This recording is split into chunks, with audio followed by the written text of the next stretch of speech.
says we are live. I hope we're live.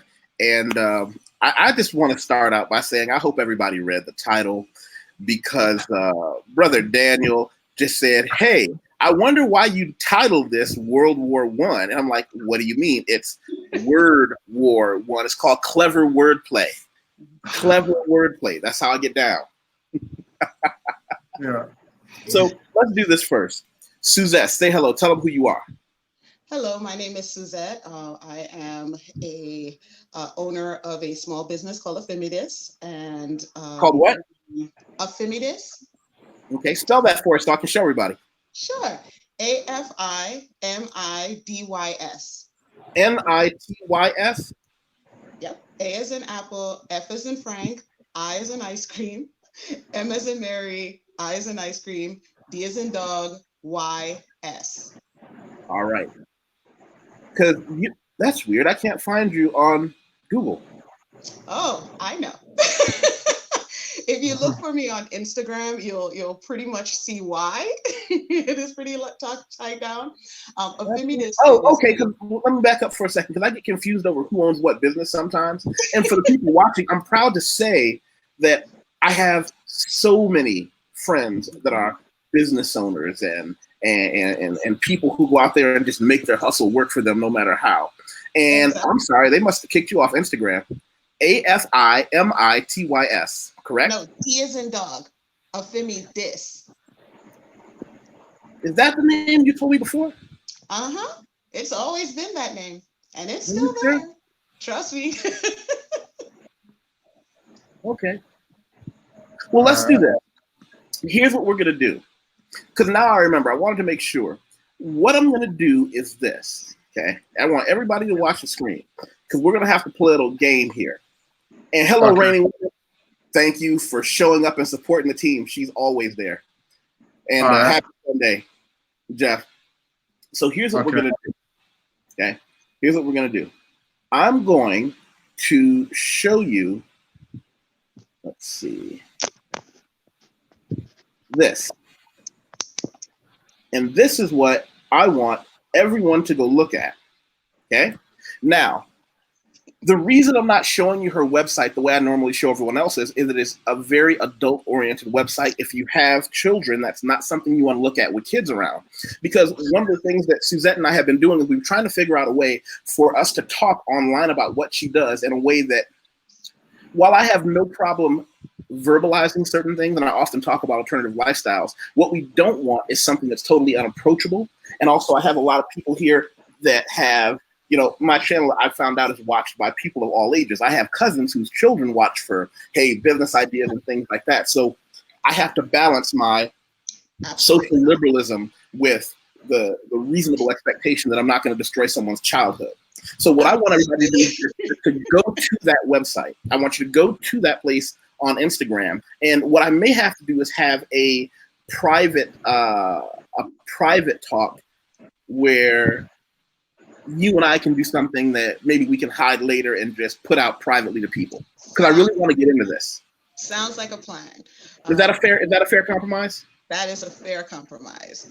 I trust me, I am very sensitive and aware of the fact that there's a lot of values and concerns and anxieties tied to the area that I decided to focus my business on. Well, you can go ahead and you can verbalize what it is. I mean, I just don't want to. So Ethereum was created to create a bridge to that would directly provide the luxury for Black people to explore their sexuality. That there is a avenue and a space for connections and intimacies to be experienced within the kink dynamic and within the kink space. However, it is not very approachable, good, bad, or indifferent. When people think about things that are kinky, it has a white face. It has white imagery. You can go into Target and purchase 50 Shades of Grey, which is a very distorted, very white, wealthy, able-bodied, heterosexual dynamic. And good, bad, or indifferent, that is the face of what many people think kink is. And so Ephemidus was about creating different visuals, different experiences, and to allow for the use of sexual exploration to facilitate liberation. I do not feel that you can be a liberated people without being sexually liberated as well. That is a cornerstone of true liberation. So we can't really have a discussion about white supremacy, about growth, about healing, if we're not addressing something that is a huge aspect of who we are sexually, how we connect on a physical, emotional, and spiritual level. All of that is tied to how we explore sexuality. And so Ephemidus is about creating that space that allows Black people to, and other people of color, but my focus is on Black people, that space. So that I offer education, I offer events, I'm working on creating different visuals, all of these things that will allow for exploration. And so yes, all the visuals on Ephemidus are very adult. However, they are all of Black people. Or if they aren't of Black people, the color shading is done until it is. And Is so is the name an acronym? so Ephemidus is actually a play on words. My family is from Jamaica, and so Ephemidus is actually a retelling of Jamaican patois for "This is mine." So when you say Mm. that something belongs to me, say Ephemidus. So Uh-huh. Ephemidus came Okay. out of that. Because Okay. I do Okay. believe it is our space. We have a right to be there. We have a right to own it. And if nothing else, the dynamic of BDSM can sometimes be all about ownership.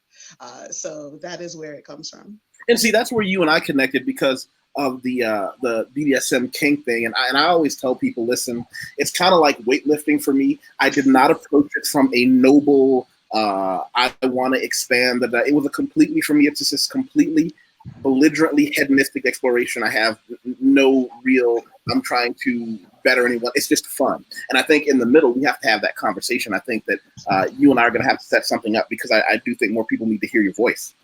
Oh, awesome. I have no problem in sharing it.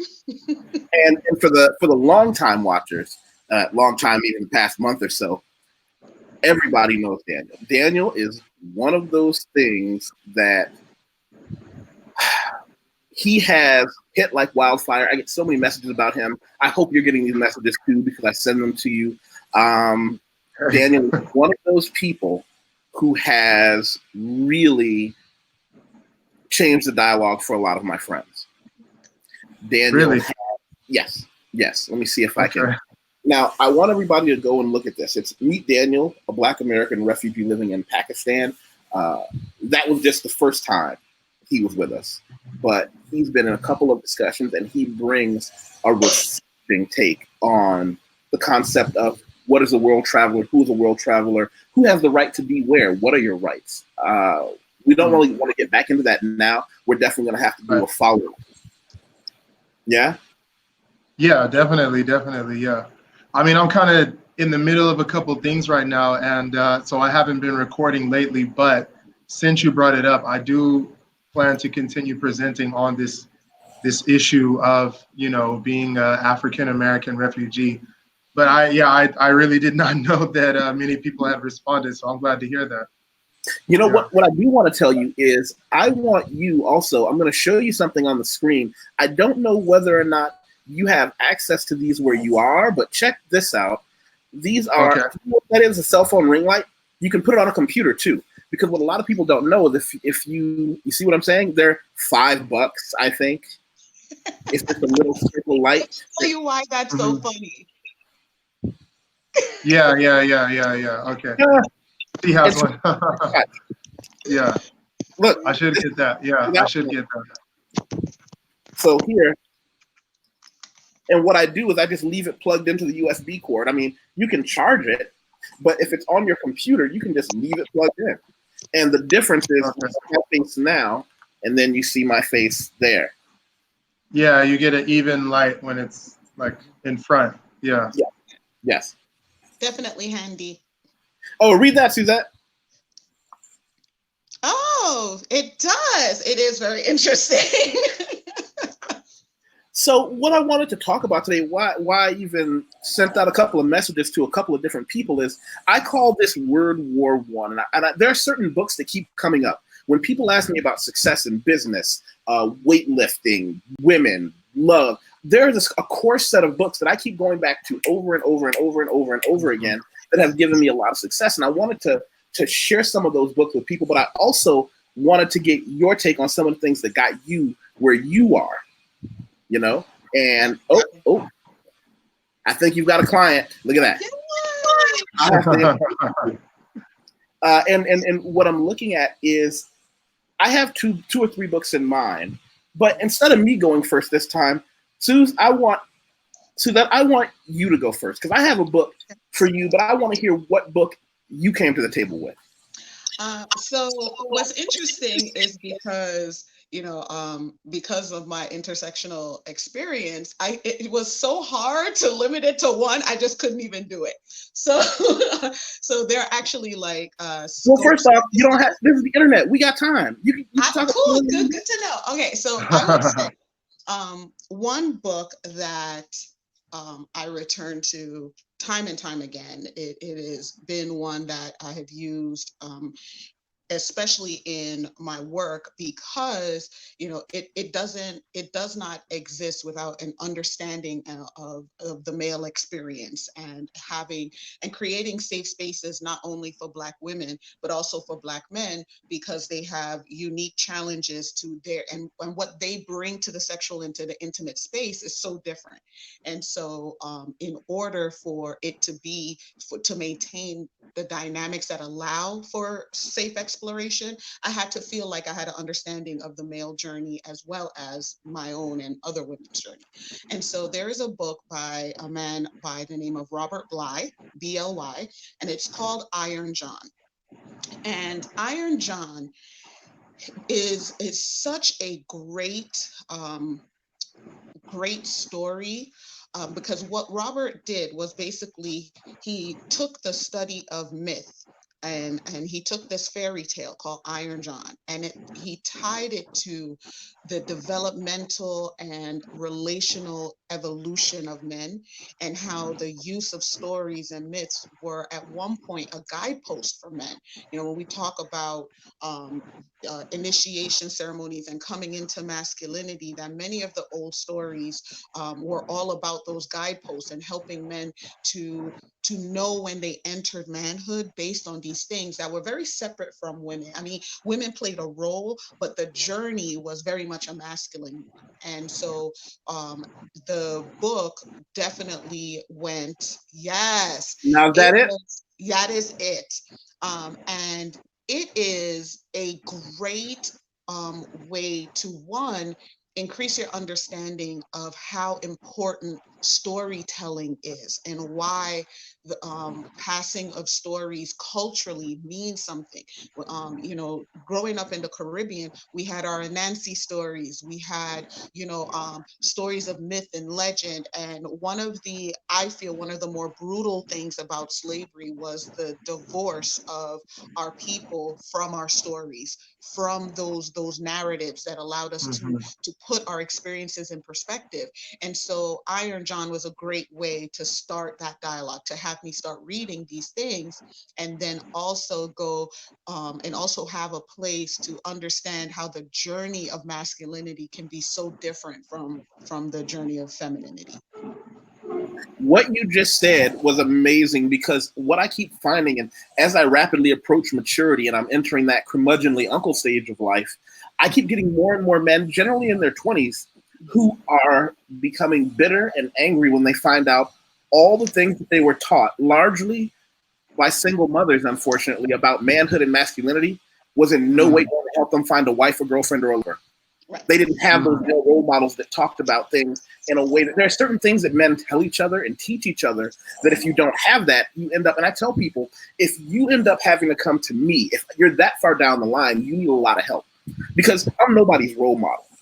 I decided very young I was going to do things in a very selfish and ruthless manner that was going to give me the financial success that I had to just walk away from the game. I told myself young I wanted to lift heavy weights, bang beautiful women, and travel the world. And I worked my ass off to succeed. So now I'm a role model, but that was never the plan. That was not. Right. But Well, now I think what something interesting about what you said is you mentioned something about initiation ceremonies. I read an article a few years ago that basically said that's one thing that's missing from the male experience in general in modern days is this idea of like initiation.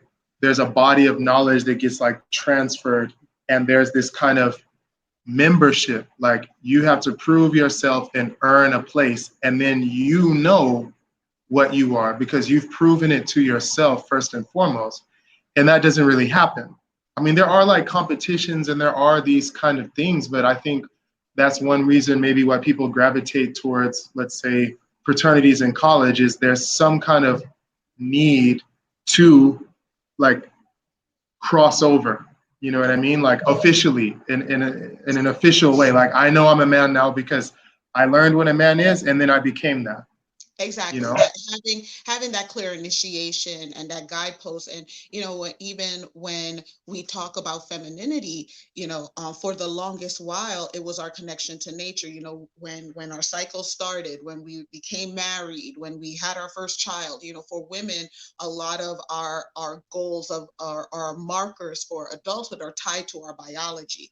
Good, bad, or indifferent. For many men, they don't have a similar dynamic, so the pathway can be a little more complex. And so when you throw in our the economic realities of it, even the things that we made culturally, owning your first home, getting married, being a father, having a career, all of these things, what that meant as a culture has also changed and has also evolved.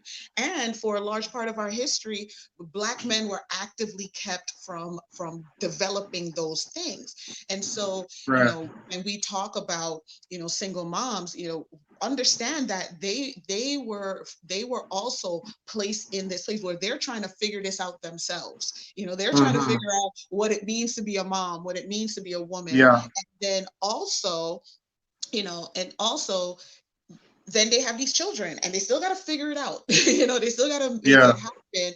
And it's so like trying to learn how to fight after the bell already rang. Absolutely. Man. And so that's kind of that's where, deep. And so that's where can I we take one talk quick second? about. One quick second. I just want to read what Kenna wrote. Kenna's longtime friend. The door is open, Kenna, whenever you want to come on up I to know the Keena, she's my girl. Hey. She said, I'm not fraternities and sororities for crossing over. I'm in one, but never saw it as that. More of a vehicle for collective community service. I think it depends on the fraternity and the sorority. I would say that sororities serve a different function for women than fraternities function for men. I think that, and I don't think that it's universal. I think people come to fraternities and sororities out of a different space, out of their own needs, those kinds of things. However, I do think when I do speak to men who are very active in their fraternities, when I ask them, what does this give you? What is your experience of it? One of the things that is a frequent theme is the connection to other men, feeling like there was a marker to know that, yes, this is how they joined the brotherhood. This is how they knew that they had this belonging, that the history of fraternities, that they felt connected to what that meant as a Black man in America. And if you add the HBCU experience on top of that, bruh, that's a whole other layer that, I'm not equipped to speak to because that wasn't my college experience. But I think Keena is right. I think that there are definitely different things that people see, whether that's connection to a community. But I would not minimize the fact that for me, at least, for many men I spoke to about this topic, what Daniel is saying is true, that they saw this way as a clear way, a way to delineate, yes, I belong to this society of men.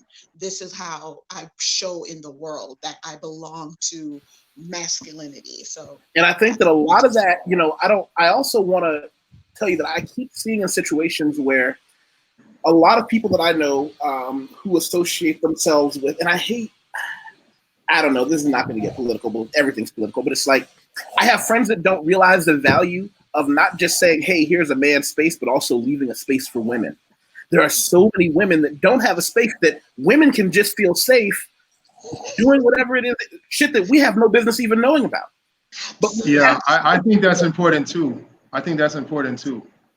Absolutely. Absolutely. Absolutely. And that's the part of it. It's the fact that, when people don't feel safe, when you have men who don't feel safe, and you have women who don't feel safe, then how can you possibly have a dialogue about healing and growth and progression in spaces where you don't feel safe? Like, it's just human nature. That doesn't even make sense. And so part of what drove me in this avenue is the creation of that, creating places that we could be safe, even surrounded by those, those who fit our gender, and also for those that may have different expressions of that gender. Because we also have to understand that masculinity is not a one-stop shop. Femininity is not, a single item, that it is a range, a complex range of how we connect to the things that we feel tie us to our bodies, tie us to our experiences. So what you said is a trap I got caught up in, and it took years of rapidly approaching maturity, as I always say, to really say this. I have a gay cousin, and his mother was like, "Did you know he was gay? And we're going through all these problems." And I said, "What do you mean? I knew he was gay when he was like 9." And she was taken aback. She was like, "How come you didn't say anything? It's not my circus, not my clown. That's not." But here's where he and I broke ways, and it really. Oh, Sid brought some wisdom with that when he said the military for a lot of men. Good point. Fair point. Yeah. Very true. But so, and welcome to everybody. So here's the part that gets me is I had to come to grips with the fact that they said that he was afraid to talk to me. And I said, why? I've known since he was a child. I was traveling the world when he was still a kid, and I'd send him stuff from the world to get him to want to travel when he was older. I said, I've always loved him. Why would he be afraid to talk to me? And they said, because he's afraid you'll be ashamed of him. I said, I don't care that he's gay. Why would he ever think that? They said, no, he's the wrong kind of gay for you. And I was like, okay, that's a complicated sentence. See, the gay people that I knew growing up in the BDSM community, they were these fucking militant, I'll crack your skull open if you say the wrong thing. We're going to the White House. We're going to the council meeting. We're going to get laws passed. You look at me the wrong way. He's not that kind of gay person. And for me, I've always gone with the whole, just because you're gay doesn't absolve you of your responsibilities of being a man. But then they ask him, so how are you defining manhood? Just because he's a man doesn't mean he's got to be ready to strangle somebody unconscious. And I'd say that Brazilian Jiu-Jitsu, what we do, because I'm like, all right, go to the gym, blah, blah, blah, blah, blah. And they're like, but he's not like that. And I'm like, but what do you mean? He's got to be more like that than anyone else because he's gay. And they're like, no, he doesn't. And I'm like, but they're going to hurt him if he doesn't. And they're like, but he's got to fight. I have to really do self-evaluation. And then it becomes a circular kind of pathway. But those expectations that we have for how people present, how they experience their gender, how they experience their bodies in connection and in relation to other people, that is something that is of pivotal importance. And so even when we talk about the conversation about homosexuality versus heterosexuality or the trans experience or any of those things, people are so invested in how people experience that. And it's, and that's the part that makes it very sad because, I feel that, talk about being political, I'm about to say something that is abjectly politically incorrect. But I feel that white culture, white people have a genetic and deeply held inability to mind their own goddamn business. It is something embedded into their culture, their experience. It is a active and deep part of who they are, and that element has bred itself into white supremacy. So when we talk about things like homophobia or transphobia or the violence that is against trans brothers and sisters and things like that, please understand that all of that comes from this embedded element of white supremacy. The idea that you have a vested interest in how this person is loving, how this person is living, whether they go to the bathroom, how they raise their kids. Like, that is not how, and I'll speak to Jamaica, that's not how we move. We're like, listen, as long as what you're doing is not impacting me and mine, live life. Go. Right. I gotta respectfully and lovingly disagree. I have too many friends from Jamaica. I have seen some of the most horrific Yes. assaults from Now gay let me people. let me tell you that I think, and I truly ascribe that to the underbelly of colonization that happened in the Caribbean. Because good, bad, or indifferent, I agree. Okay. Britain had a stranglehold on the culture after, especially during the time and after independence. So you're absolutely right that there are some parts of our culture in the Caribbean that borrows that, but I truly believe that that is more of an outflow of the colonization that has occurred than something naturally embedded to the people.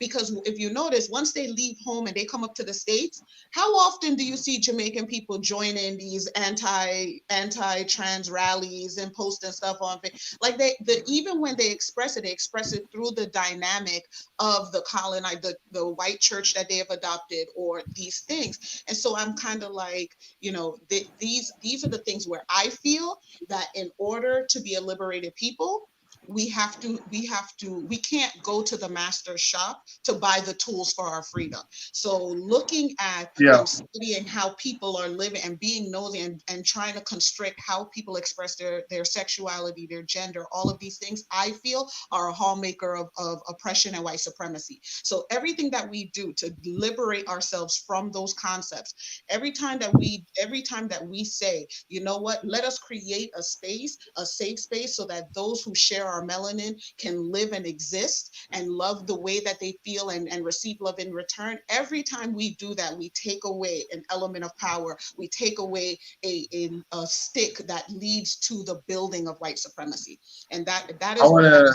like I said, that is my personal philosophy. So Let that me is the let me let me philosophy I ask let me ask Topaz. She said unless and until, and I'm going to ask her to type out what she means exactly. sure. And just to go to what you said about that book about masculinity. Now here's a book that I'm going to give you, and I don't know if you've heard of it, and this is very related to the style of business that you're in. It was called, let's see, application. Do you see that? No, Huh. Okay. Let's see if I can get this to work. If I can share everything theoretically. theoretically.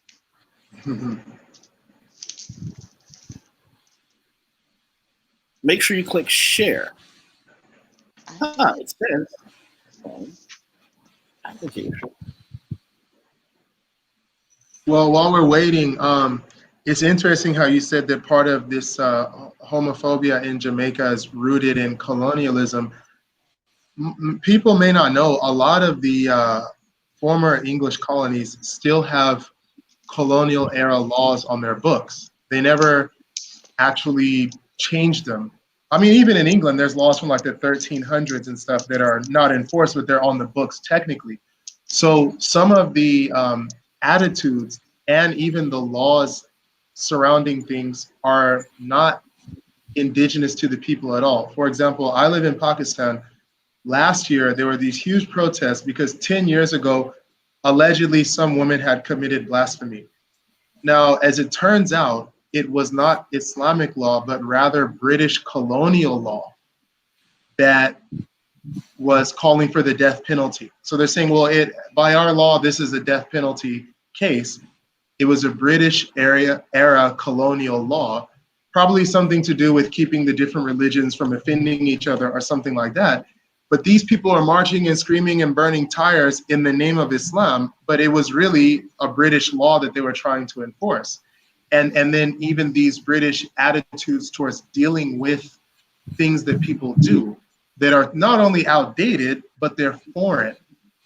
You know what I mean? So, yeah, I mean, so people think that they're trying to return to something authentic or they're trying to reclaim something. And I mean, it's not even, it's an identity and an outlook that was imposed upon them. So they're trying to be authentic and they're actually like going away from that, ironically. You know what I mean? Doing some of that. And then, as you said, how would we then heal and connect if we're interacting with each other based on norms and mores that were imposed upon us for the sake of exploiting us? You know what I mean? Topaz presents the who they sleep with versus can they still do male-female responsibilities when she was talking about it. So I let me, and hopefully Topaz, please confirm if I got it. I think she's talking about that there is a difference between how we identify our orientation sexually. So like you can be a homosexual male, right? How does that fit into what your responsibilities are as a man, right? Is there a connection? Is there not? How do they twine into one another? You know, how do you make sense of when those things conflict? What happens when you're told that as a man, your job is to provide for a woman, but you have no romantic interest in a woman? Like, what does that mean then for you? Do you change that to say that you have an obligation to women as a class? And if that is the case, what about your own other, homosexual men who may also be oppressed? So I can see that being this landscape that can be a tricky one to negotiate and to navigate. And Get this. I know more than one guy from India, and I asked one of my. And of course, India is a giant continent. Cultures differ, but one of my friends said something to me about one of his uncles. Then I researched it online. Then I asked another friend of mine from India. I said, "Listen, I know you don't speak for all Indians. Has this been true?" He actually said that it's not uncommon for men in India to be completely gay, but their families only care. Listen, you will find a wife. You will have a couple of children to expand the family. His wife knows he's gay. He knows he's gay. He has a lover on the side. But as long as you maintain your responsibilities to the family and the society, everybody agrees not to care. And that was very interesting. And they're like, is it a secret in your culture? He was like, no. They have specific words for it. But your first responsibility is to your family and community. After that, if you and your wife say, hey, you can go have a boyfriend, maybe she's got one too. Who knows? Yeah, I mean, I live in South Asia, and it's true. It's like there's a basically sexuality doesn't affect your gender role. So exactly, like, you still need to, because it's about wealth, I guess, in as far as the marriage issue is concerned. So it's like you have to have children so that our wealth can be inherited and the family can have good standing, because one of the functions that a child should play in South Asian culture is be, let's say, a pawn to connect to a good family. One thing that you're expected to do is do as well as you can in school and in life, so that when we can connect to a good family through marriage. So it's like, it doesn't matter if you're gay or not, like you still need to get us connected to a good family. And then you need to play that role. And, I don't know, the thing is, some of these families are not honest, so that when they marry their son off, the other family and the girl don't know that he's homosexual. So that's not fair. I mean, I don't know of those cases directly, but not someone I know directly, but I know of them. And you're right. There is this idea that your role as a man doesn't change no matter what you do. You know what I mean? I mean, I don't agree with it, but that it does exist. Yeah. So what part do you not agree with? Well, I mean, I think if somebody's expecting something and you're not letting them, and you're gonna like let them get surprised on wedding night that it's gonna be something else, I think it's kind of deceitful. You know what I mean? And I think that it's actually something where they're forcing their sons into a role that they don't want to play. I mean, imagine if you have no sexual attraction to that entire gender at all, and you're being forced to spend your life with one. I mean, so I think it's like that. If you're in denial, it doesn't really make things go away. You know what I mean? So here's something. If I could piggyback on what Daniel is saying, I think that honesty and transparency is the way to happiness. So once you start off a relationship based off deception or hiding pivotal aspects of who you are, all you're doing is taking away choices from the people who you're asking to wrap around you with support. So I think that he's absolutely right in that it behooves nothing to be deceptive about it. That, you know, they could have perhaps figured out a dynamic or relational rules that could work for them if everybody was on the same page and given the same opportunity to say, this is what I need, this is how I can make it work, here are the compromises I can live with. So for the people who just tuned in, Jesse actually vocalized something. I'm wondering, other people who just popped in, what are we discussing? We are discussing books, and some of those books have ramifications. You know, Suzette gave us a book that I'm actually going to give her one now, and I just say buckle up. Come back later and start from the beginning. For the record, if you're on now, make sure you click the thumbs up and share this somewhere. And I tell people all the time, share it on your Facebook or your Instagram or your Twitter. I'm there too. Tag me.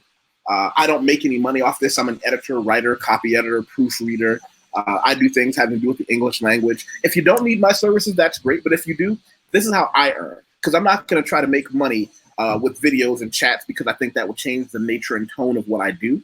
What I will tell everybody to do is, not only can you contact me here, you can contact me on LinkedIn, because I'm the same person everywhere. Who you see here, the ethics and integrity with which I bring my conversations to you, are the same thing that I bring to my professional career. Interestingly, I just had a round of clients give me some stellar references. So there you go. And I ask everybody, connect with me on LinkedIn and share it. And I just got a bunch of really good there. I got a bunch of different recommendations that just popped up on my feed. Now, to go from that, boom. So that you gave us a book about masculinity and rites of passage, and I'm going to give you one that's related to your career. For the people who don't know, Suzette has got some really interesting stuff. I'm going to make you go back to the beginning and listen from her. Have you ever heard of or read a book called, drumroll, wait for it, Miss Abernathy's Concise Slave Training Manual? You know, I have heard of it. Oh. I have not actually read it, but I have heard of it. So I got a copy for you. We will talk later. Okay. Because it's one of those things, like, I would tell you, I love reading books from a variety. One, I'm a reader. Like, if it's in the written word, I'm gonna read it. So I often do that, because I find that one of the things I never want to do is fall into intellectual laziness. I don't go to books to confirm what I already know of the world. I go to books to expand my mindset, to challenge me, to make sure that the beliefs that I have are rooted truly in my values, and not just because I'm in an echo chamber. So I'm looking forward to reading that and see, like, what that's about. Now, here's the thing, and you paid me a great compliment, Jesse. You said you heard a wise man say you can have everything you want, it's not all at the same time. And what I have to tell you is, I need to source that quote. Yeah. You know, it's funny, I use that quote a lot as well. I just apply. Even professionally, like, even professionally, when I do I call it my fake job, because for me, this is my true passion. However, I work in healthcare administration, and it's something that I tell administrators all the time. I'm like, I can fix every problem we have, I just can't do it at the same time. Well, and this is what I tell my clients. I tell them all the time, you know, you got to choose between certain things. If this is your budget for my company, and these are the things you want, and I've only got a week to complete this project, I refuse to take the project, promising to make sure everything is golden. I want you to pick the ones that are most important, and I can give those to you at top shelf results. But what is that iron triangle? You can have it fast, you can have it cheap, or you can have it good too. Can't have all three. Guess what? Yeah. My service is not cheap. The reason I'm well referred is because I'm not cheap. I'm just worth what I ask. Absolutely. Now, here's the thing, Jesse, we were talking about that in a kind of a way, but we're going to go around that. And for the record, any of the books that we talk about, if anybody needs a copy, a lot of these books I already have, so I can send copies to people if you'd like. You and I are going to have to do a breakdown on the Concise Slave Training Manual, and try to trade back and forth on some cake books. That book, it's not a fiction fantasy book. It's a book written from a different time before the internet, but it really breaks down a lot of the intricacies of what a power dynamic relationship is like. And it's an excellent book. Oh, I look forward to it. Daniel, Yeah. what stunning piece of literature do you bring to the table for us? Okay. Actually, this is a book that was in my house before I was born. And it's called, I looked it up, Hope for the Flowers, right? Now, it's a book, it's really simple, and it's illustrated in yellow, gray, white, and black. And basically, this caterpillar sees a bunch of other caterpillars advancing in the same direction. Without asking questions, he just starts going too. And they're too busy to even say why they're going where they're going or what's there. So it's kind of like there's some joke back in the day. One comedian said, when you see people running, you don't ask, you just kind of start running with them. Y'all must have seen that. So eventually, there's like a pile, a column of caterpillars crawling up to the top. So the assumption is there's something up there that they're all trying to reach. So this main character, yeah, that's it. What he's showing on the screen. The main character says, okay, well, I got to basically grind as hard as everyone else is grinding to get to the top. And what he finds out as he's getting upwards is that some are falling off. And he starts even being rude to say, I got to get there no matter what, until he reaches the top and there's nothing but caterpillars knocking each other off of the top. There's nothing actually there, but they don't realize it until they get there. So this is way off the topic of BDSM, but we were talking about before. Actually, you'd be surprised. You would be Oh, surprised really? by that, Daniel. You'd be surprised by that because you would be surprised at how many people end up in a dynamic or doing things that they're not comfortable with, that they haven't thought about, that they have no idea what their own boundaries are, simply because the force of other that people have made it popular. Like even watching poly, like I identify as polyamorous. No, we can't use abbreviations because everybody has to know what we're talking about. So I tell everybody, I don't care if it's business, I don't care if it's for fun. We want to make sure that we use our give everybody the definitions. Gotcha. Okay. So I identify my relationships as polyamorous, meaning that I do not require having a single partner in order to have an intimate dynamic. Good, bad, or indifferent, as our society has grown and explored, all kinds of alternatives. There are times when I see people kind of claiming to also be a part of that dynamic when they have not done the work. They have not explored their own ideas of possession and love and all these things, but yet they seem to think that, oh yeah, they'll be ready for an open relationship. And so it, like the caterpillar, just kind of going along. Okay, I get you, yeah. Things are until they get there, and then they're lost because they haven't done the work to figure out, is this truly what they want? Do they have a space? So the way that has kind of affected me in, like I said, I mean, the book is simple enough to read as a child, especially with like the illustrations, and it's not like heavy on words. You know what I mean? It's not like columns of text, right? But the point is, like, any kid can get it, but it doesn't matter how old you are, it's still gonna strike you whenever you read it. And I actually have it in the next room. I've been telling my kids stop messing with that book. But anyways, as far as like my approach to life, there's this cycle where it's like study hard to get good grades so you can get into a good school, so you can get a good job, and then you can get your kids into a good school, blah, blah, blah. And I'm like, we're not even really thinking about what we're doing. I mean, you're working hard to be the valedictorian, and like, aside from just Jeff Bezos, maybe there's like no valedictorian up there. You know what I mean?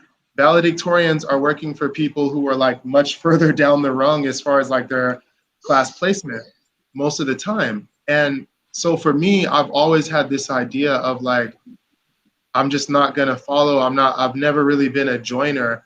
And it's not that I decided to do that based on reading the book. I think that sort of book, encountering those ideas coming from somewhere else, can confirm those instincts. You know what I'm saying? And so like, I'm not like wildly successful. I don't really have people working for me. That's not really what I'm after. But I feel like I'm happy with my path. And that is a success that I feel I've reached at a high level. And as far as dealing with people, it's the same thing. Like, I'm not going to trample over people to get something, because if you feel like that's what you need to do, what you're doing is wrong, or the way you're going about it is wrong. If you feel like you need to. Let me respectfully disagree with something you said. You use the term valedictorian, but what I'm interpreting it is you're using it almost as an indictment of education in general. And what I keep finding over and over again are the people who are the least appreciative of what a formal education does for us, race card, especially if you're black, are people who already have the education.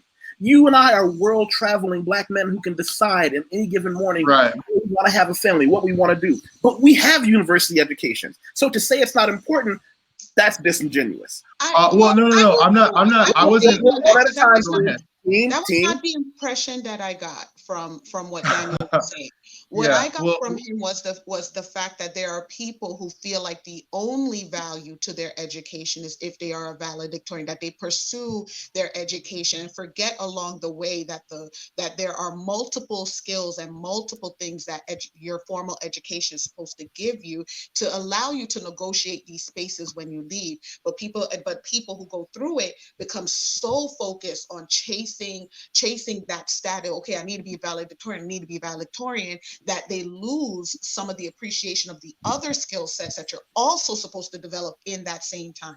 The critical thinking skill, the exposure to ideas, all of that, all to leave and end up working for people who may have also went through the same formal education but kept a wider gaze as to what the purpose was of why they were right. And I only use education as one example because, I mean, you might look at trying to be popular so that, you know, people are just fitting in for the sake of fitting in. It's like, now the only thing I get from this is that, like, nobody is shunning me, you know, and it's not necessarily that these friendships or that those relationships are meaningful or beneficial or, let's say, nourishing, right, or edifying. It's more just like they're having it because it's the thing to have. Now, you're right. I do speak from a certain perspective because maybe I wasn't trying to be popular, let's say, but I was anyway. And I wasn't trying hard in school, but I was doing well anyway. So I had attained some things that people were really after. And I'm like, look, there are some benefits to this. And obviously, if we're talking strictly about education, obviously it gives you access to a lot of things. But what I was talking about is more this idea of following, like, why you're doing it. You know, you're doing it because everyone else is doing it. And then when people question, like, I majored in sociology, and I remember, like, my friend's mom was like, why? And I was like, because it's interesting, you know. But the idea is, no, you should be trying to do this. You should be trying to, you know, like, you know, be a doctor or a banker or something like that. And what it has always taught me is that, like, you should trust your instincts, because that voice that you're hearing inside isn't as loud as all the voices that you hear outside. But if you ignore your heart and you drown your heart out, I mean, why do people have midlife crises? Because one day they realize that they can't ignore that voice anymore. You know what I mean? So it's not as though it's going to go away. You know, it's more like you have to have a value and a trust of yourself. You know what I mean? And obviously, that voice that you hear inside is unique because it's only yours, right? So for me, sorry.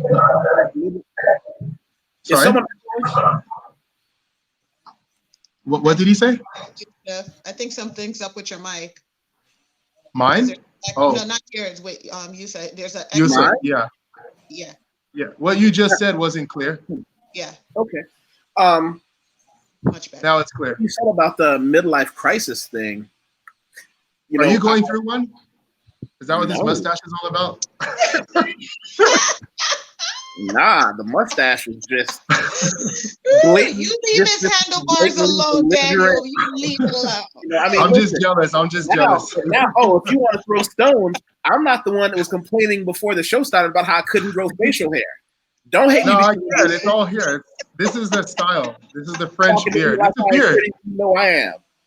Look at this one pulling out a brush. Yes, he did. Yeah. I can't grow facial hair. Then you showing your weakness right there. That was just sad. That was just sad. Come back to me with your beard. Let's try that. We'll have this conversation when you grow one. No, I have it's coming. It's still coming. Mm-hmm. I need like another decade, right? Yeah, you do. Yeah. You're lucky this is a family-oriented show today. Oh, this would be a whole different show if we had decided it wasn't. With Suzette, between me and Suzette, we get kicked off YouTube real quick. Oh yeah. Just put it like this: me and Facebook's community standards, we have a running debate. Oh yeah. So what I was saying is, what you said about the midlife crisis is, I see a lot of guys go through that. I've never had one, but I see a lot of guys who realize that they're on the treadmill, that they did what they were told but didn't get what they were promised. Because there is a generation before us where, listen, you work your ass off, you take care of things, you'll find a decent woman, but those days are long gone. And I use my grandfather as an example. My grandfather was not a handsome man. My grandmother, stunningly beautiful. How did he manage to land her with 3 sons and all that? You know how? He bought her a house and half an acre of land and worked until he died to take care of her. That was an easy formula. Now, the game has changed. And I would tell you for women, it's not an unfamiliar challenge. I think that, and I'll speak for my own experience, but when you're a woman, you come up the gate with people telling you what you're supposed to be, how you're supposed to be. Well, you need to do this to get a husband. You need to do this to be independent. You need to do this to oh, you're not feminine enough. You're not pretty enough. You're not skinny enough. You haven't lost weight soon enough after childbirth. After childbirth, you didn't snap back. Yeah. So I think that's that ridiculous. For women, that struggle, that buying into or divorcing yourself from the idea of all the things you're supposed to be and feeling like a fraud and as an imposter when you are doing these things. I mean, like that is often a struggle for a lot of women. I would tell you that then you reach an age, like I am at an age where I have left a lot of that bullshit behind, a lot of that stuff behind. But it is a challenge. It is a difficulty. It is a choice. I say this with full acknowledgement. I know some men are going to want to kick my ass over this. Women have it harder than men, but it doesn't take away from. Actually, I had a conversation a couple of days ago that I hope everybody gets a chance to go back and check out. This one, Michelle shows how femininity and my mile high experience. We had a great conversation, and there was a young woman who came into the chat talking about a lot of the pressures that she's under about choosing this man, and she's got this opportunity. The terrifying thing that men in my group, right? I'll be 43 next year. The men in my group have learned a cold indifference to the problems of women, because when you come out of the other side and now you're relieved of those social responsibilities of taking care of a woman, most men cannot be trusted to have physical competency, financial success, and freedom. We will fuck our lives up. I have to stay on track. Like, I can never forget how easy it is because I've got the power, the freedom, and the security to do anything. So the question is now, who are the women we're choosing? And it makes it even harder on women because we force women to choose early. If you get past a certain age and you didn't pick one of us, guess what? The worst part about men's behavior, the worst thing that women have to worry about is that we'll still have sex with you even if we have no intention on having anything more. I would push back on that. I would tell you that's not like that. That is for women who tie their value to their sexual expression. No. That's not what I mean. I mean the long-term ability to have a man that wants to protect and provide for you. That's not about. Okay. That makes better sense to me. Okay. You know, and whoa, what's in front of your camera, Daniel? I don't know. I don't see. Oh, that was a fly. I got scared for a minute. I thought it was going to be like one of those movies where I'm like, there's something in your house. I was trying to shoot this thing away. It's been bothering me. And, I need one of those electric things, electric tennis rackets. Yeah. I'm going to Serena Williams on that thing. But let's save that can of worm for another day. I have 2 books that I want to talk to you guys about. And they're the 2. Sure.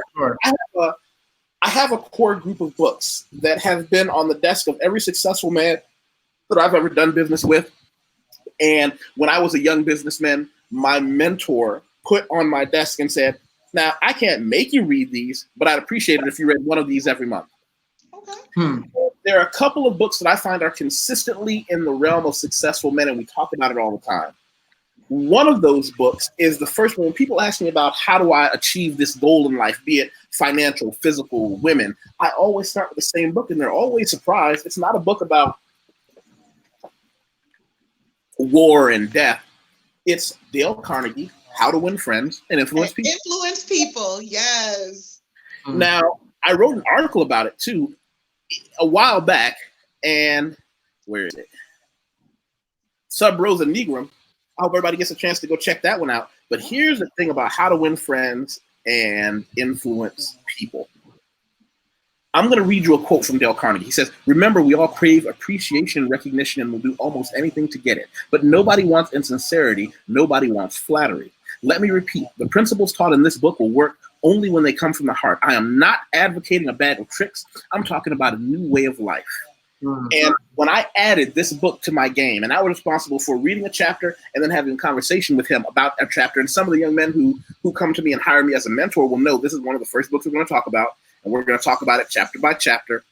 The things that he really expresses for us, the things that he really helps us understand are those fundamental cornerstones of human behavior, and how it's not just my problem when I was a young businessman in the financial business was I was really good with my numbers. I could teach you things about how to put a little bit of money away here, what life insurance policy is going to help your family over, and stop the show. Brother RJ, Rochelle, and I talk about this all the time. Money is my favorite subject. Learn what life insurance is. I don't mean from some nonsense internet, buy this, buy that. Research what life insurance is and how it's the cornerstone of every successful and financially successful family you've ever met, but they'll never tell you that.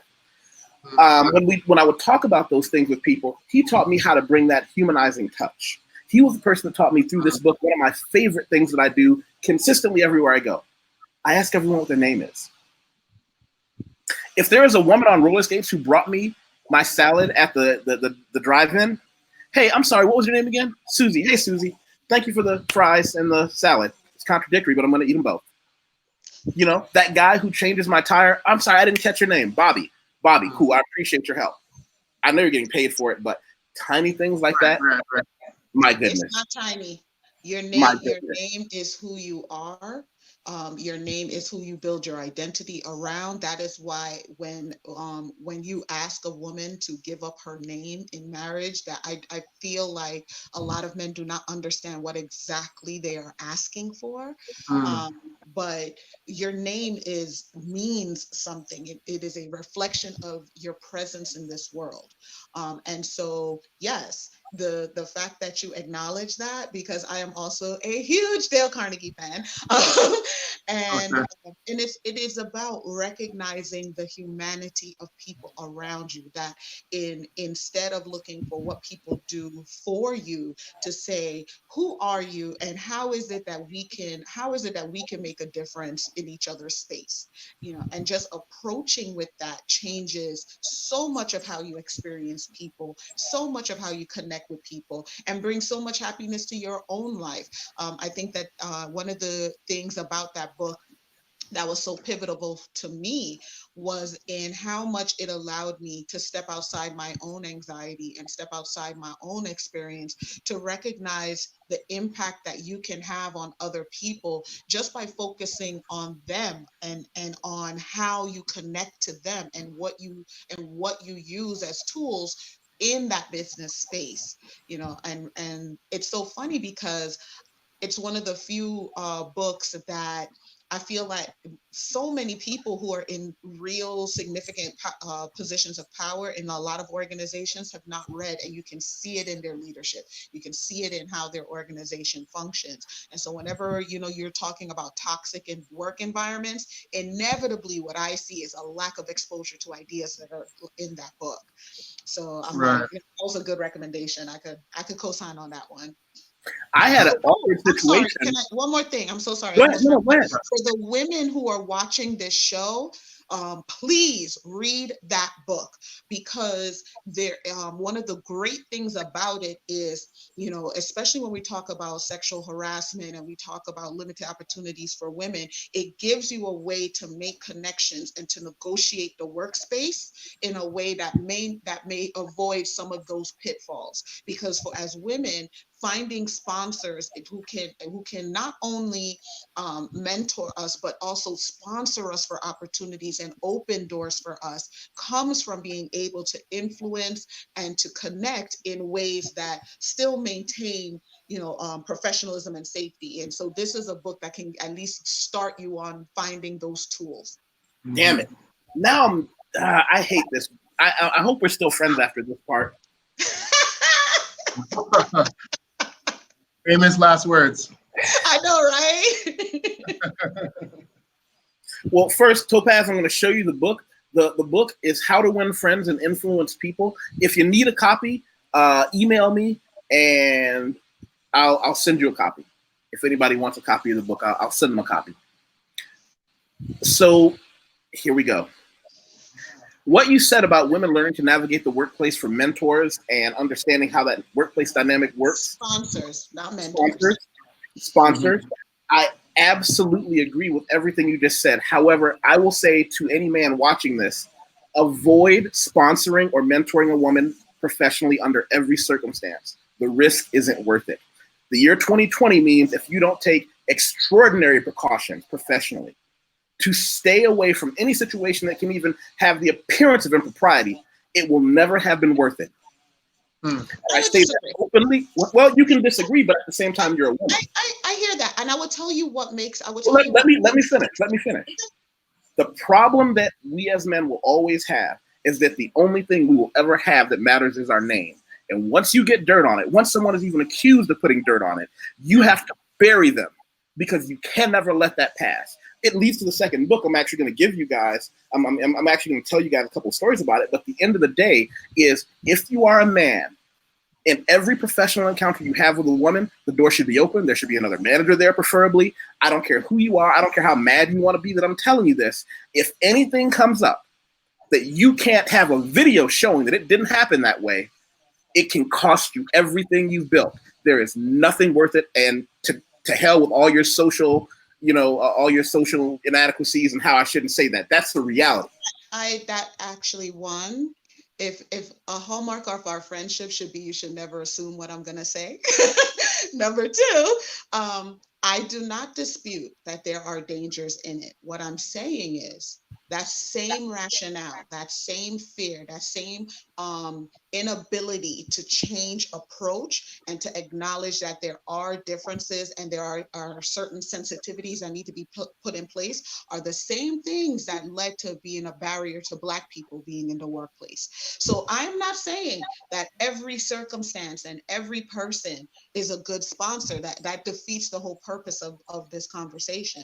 What I'm saying is, when you find that person, when you see that person who is looking to engage with you, because I will also say that the same way that you're warning about, not sponsoring and not mentoring women, I would say, you know what, that is a limitation also, because Black women are the fastest growing entrepreneurial group in America. So if as a successful Black man, you don't know, or as a man, period, if you don't know how to negotiate a space with women and have professional conversations, at some point you will be outclassed and left. So like I said, I'm not saying this is a blanket. Everybody, do you know how many people I meet on a daily basis that are completely inappropriate for me personally to mentor?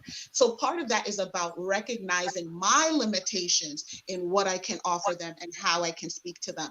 And so it behooves a lot of men to start looking at that. Why is it that you're surrounding yourself with women who may not be able to give you that type of safety? What does that say about your discernment? Because I will tell you, the same way that a woman can cast dirt on your name, I think that you're missing some risk to think that there are not men who you will engage with and sponsor with who will do the same thing. Only they'll attack their reputation differently. I think we're both saying the same thing. No, we're not. I think anyone. Anyone that you choose to sponsor or mentor in a professional way presents a risk. Anyone. So it's a matter of choosing choosing people right and not mitigating your risks as best that you can. But to shut the door to offering any opportunity to Black women, I don't see how that's going to help us as a people. Well, I want to just say two things real quick. Yeah. I think Yusef brought up. I mean, I think you're both bringing up a very interesting point, because I've been a professional educator, like in schools and even like summer camps, and we actually get trained so that you can interact. And in my case, it's more about related to children or students, so that you can interact and do the things that you need to do or want to do, but with, you know, the proper, let's say, protocols or, you know, safety measures in place, so that there is no room for ambiguity or, you know, that sort of thing. So I think that Yusef is right that there does need to be some wariness, but the reaction has to be to develop.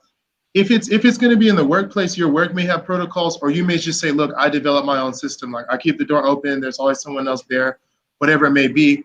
But you don't want to go to the other extreme where you cut yourself off from being able to just have normal, healthy, and let's say necessary interactions with people because of that risk. But I don't want to move the conversation if you two don't want to, but I just had something else that was triggered a little bit earlier. Daniel is coming in. What is beeping now? God, I got too many devices. Okay, something beeped. Anyway, yeah. This the name of that book. What was the name of that book, Yusef, that you mentioned? How to Tabernacle Concise Slave Training Manual? No, not that one.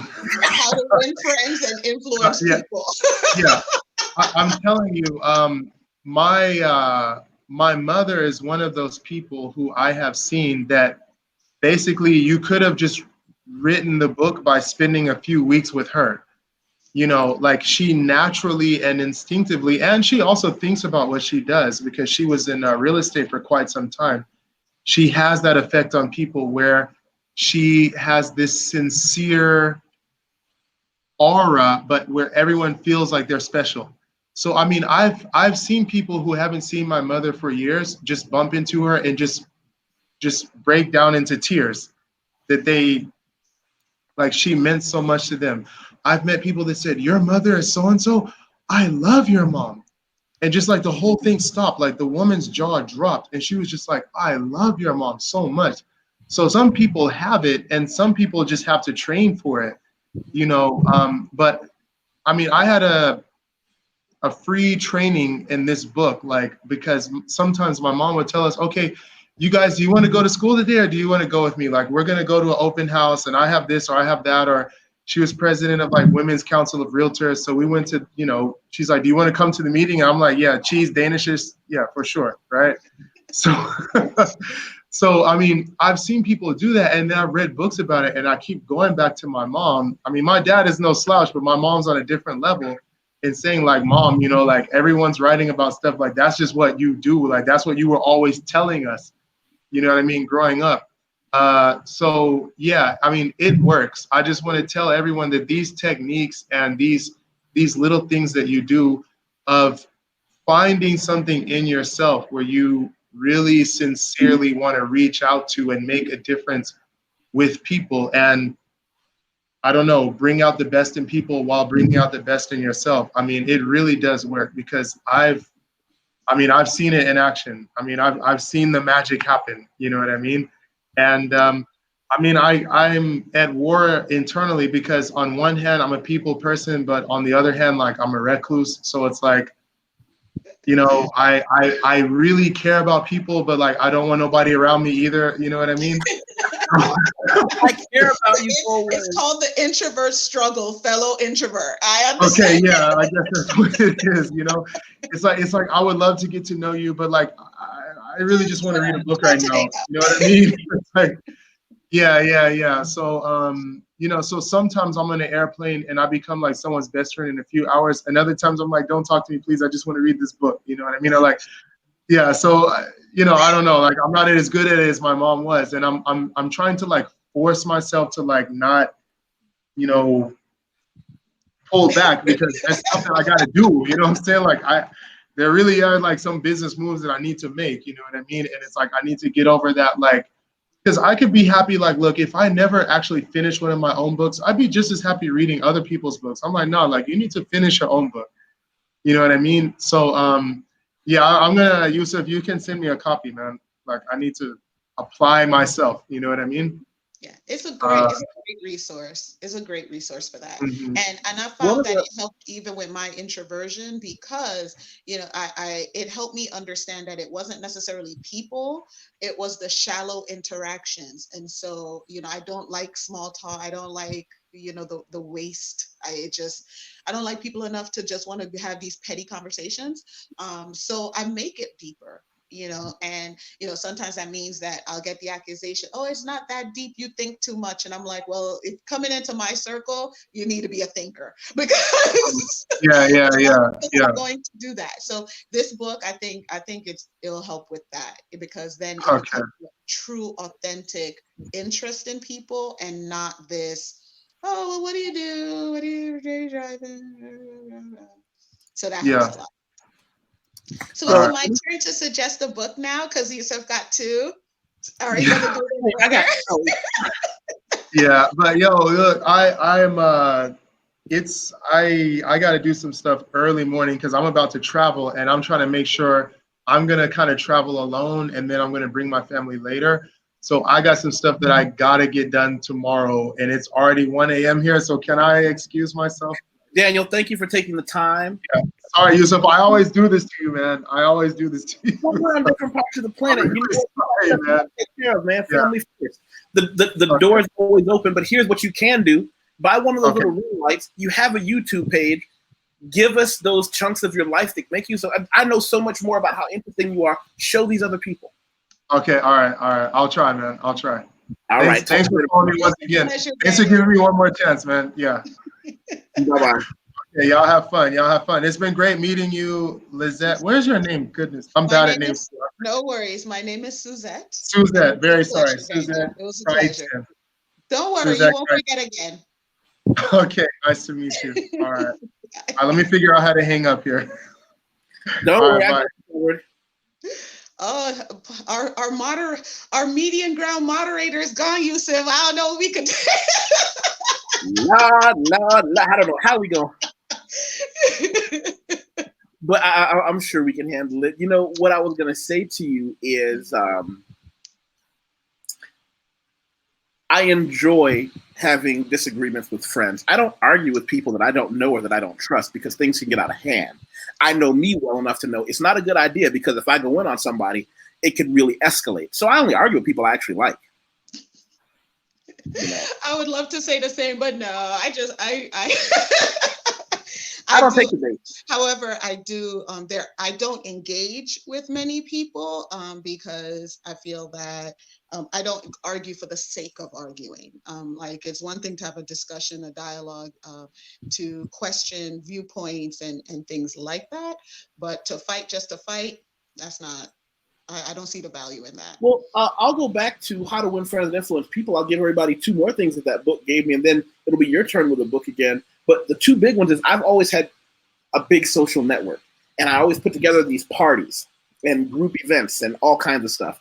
One of the things I would do was say to people that I trusted, not everybody got this invitation, I'd say, listen, bring one cool person to come and hang out. I want to meet some other good people. Right. When that person came, they would tell me, oh, tomorrow I'm going to bring my buddy Jim Bob. Jim Bob, show me him on Facebook. Show me who he is on Facebook or Instagram. When he got there, I'd say, hey, our friend said some good things about you, and I also looked you up online. And they look at me, huh? But I read that you're also into this, and this. Listen, I don't have time now because I'm hosting this party. Can you and I have coffee at another time? Because I want to hear more about you. And they go, well, yeah. Because I tell them the truth. I researched who you are before I let my friend invite you to my house. You sounded interesting. I want to hear more about you because I meet other interesting people. Tiny things like that make huge differences. Your turn. Give me a book. Okay. So I actually, again, have two choices. One is called Destroying the Black Body by Dr. Oh, I wish I had my phone for it, but you should be able to find it on Amazon, because I know you've been posting the link. It's called Destroying the Black Body. And I I'm want to looking say, on Amazon and I don't see it. hold on, I'm wondering if, let me look up on my end just in case I am telling you the wrong name, but I want to say that is the name of it. And what makes it so amazing is that it is a analysis of reproductive freedom for Black and Hispanic women, and it is a eye opener. And the reason why I often suggest it is I often recommend it to men specifically, especially Black men. I don't think that many men are exposed to the legislative and historical realities of what it is like to be a woman of color and access to reproductive freedom. Um, I think that because of that, there is often a lack of sympathy and understanding um, for some of the reasons for why women feel the way that they do about relationships and motherhood and childbirth and all of those related things. It gives a great historical retelling of some of the oppression that was done. Like, many men don't know that as late as the 70s and early 80s, that Black women and Hispanic women were given hysterectomies without their consent, and so, yes, by Dorothy Roberts. Topaz has it. Yes, thank you. So it is, I believe knowledge is power. And I think that a lot of times this type of history and the retelling of these things keeps contributes to the social narrative that somehow there's, all this disagreement and discontent between Black people. And I don't think that's the case. I think that anytime you understand the history and the experiences of your people, it allows you to have some insight and allows you to connect with each other in different ways. So there it is. Yes, killing the Black body. I feel like that should be. In for the win. Yes, thank you. Yay. Thank you so much, Topaz. But I would tell you, I feel like this book should be required reading for Black men. Required reading. They need to see that, the same way that white supremacy has worked to limit them and to impact their experiences. I think they need to see how Black women and Hispanic women have their experiences as well, and why it is that these issues are vitally important to Black people. I think that in the abortion debate, we don't talk about, why it is that for people who ascribe to faith or religion to the numbers that many Black Americans do, why they are so staunchly pro-choice, why many of them are pro-choice, even if they choose themselves not to have abortions. And it talks about kind of the racism used in, the propaganda that's put forward about birth, and, like when teenage pregnancy was a problem, oh, that was a Black problem. But yet we didn't talk about how they were actively on the other end limiting and taking away the reproductive abilities of the same women that they were demonizing for driving, these sexual habits. So I like to put that forward as some required reading for men. I think it is very illuminating to see kind of some of the things that were done on the bodies of Black women. And then my second choice is called The Ethical Slut. The Ethical Slut is, I have used as a personal textbook. It is a book I refer to often. I use it in when I worked as a therapist, and also now when I do things with the feminist. And it's a Book, by the way, and I it's own called. it. Oh yeah, so and the reason why I like I refer to it and I go back to it often is the value in The Ethical Slut is not about whether you want to be in a polyamory or open relationship. I think, however, it's really, really great, even if you do seek monogamy, because it asks you to examine your values and your sexual values, your relational values, to really examine why it is that you want these things, to the questions you should ask yourself, all these things. So even if you end up at the same point, even if after you do this internal work, you still feel that you are monogamous, that's great. But let it not be like, to reference Daniel's thing, don't be the caterpillar. Don't just do it because, well, you were told this was the way that you had to do it, or that was the only way you could be in a relationship. Do it because you understand that it honors the values that you hold, that it honors the way you show up emotionally in the world. And I think The Ethical Slut is a great book to at least start that dialogue with yourself. So I often suggest it a lot. Yeah, that book, that's a great conversation book. It's one of those books I call a coffee table book. My coffee table book is a respective on Vanessa Del Rio. But yeah, everybody got their thing. You are determined to get me thrown off this thing. Discussion about Vanessa Del Rio. I love her. You have to. Why don't you start a YouTube channel and we can do this, and that way, if we get kicked off, it's on your network. You might have a point. You might have a point. You know what? Two quick things. Overzealous artist, I want to say good afternoon from Sao Paulo. I apologize. I'm trying to see your name. Have we met before? Where have we? Let me see. That name looks familiar. Let me just look at something real quick.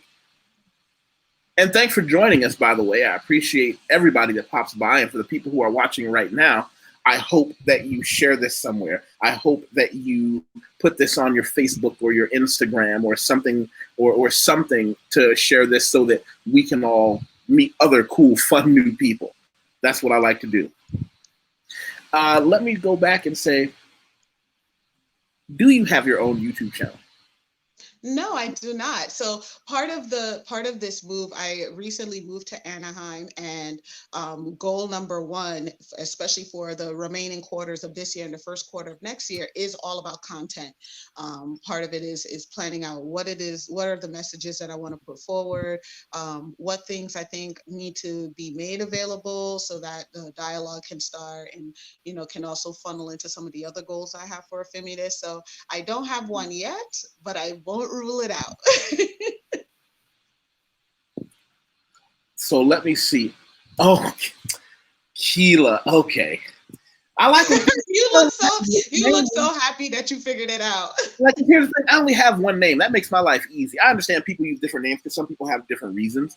But for me, it's like, who are you again? And yeah, so and for the record, Keela, I will forget this is you. So you have to always remind me, like text me and be like, oh, that's me. So what I was going to say to you is, if you ever made the decision to have a YouTube channel, I don't know, 30 minutes later, I can have your channel set up with you. I can show you how to do that. The hard part isn't setting up the channel. It's just, you got to do the stuff. And I'm fortunate that I've grown really rapidly because I don't do things to grow. I just talk about whatever nonsense goes through my head, and I bring my friends in and talk about it with me. Awesome. So that is definitely something. I won't say I would rule it out. Yeah, I guess that's you. Yes, showing their work, their body of work, would probably definitely get us locked down. Yeah, that's not something.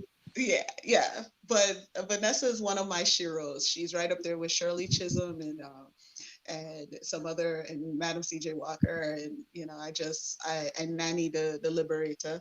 So she is definitely one of my most admired performers. Well, performer. Okay, that's fair. That's fair. So going back to our book issue, are there any books that they were in that kind of gave us an insight into who they are? Who? Oh, but like Vanessa? Yeah. Well, actually, the retrospective book that I have, and when my things are finished being delivered from the East Coast, I will send you a picture of this book. I found it years ago in a shop in downtown LA that specializes in coffee table books and large format limited release books. And it is not only a retrospective of her work, but it also is an examination of, why it is that her work impacted the way it is, and had quotes from her and insights from her. And so it is just it's a great examination of someone who chose a pathway that is often attempted to be shamed and treated in ways that are not respectful of it, by someone who truly found joy in that. Can we explore the conversation early about men mentoring women? Okay. Wait, hold on. I have a condition. Okay. Dun, dun, dun. Overzealous artist is starting a ruckus today, and we don't have our little moderator to. Oh, no. I want to know that she has some skin in the game. So my thing is, absolutely, we can discuss it if you join us here. Oh, shoot. All right. I'm more than happy to go back into it. Awesome. So while she's doing that, she's flipping that over.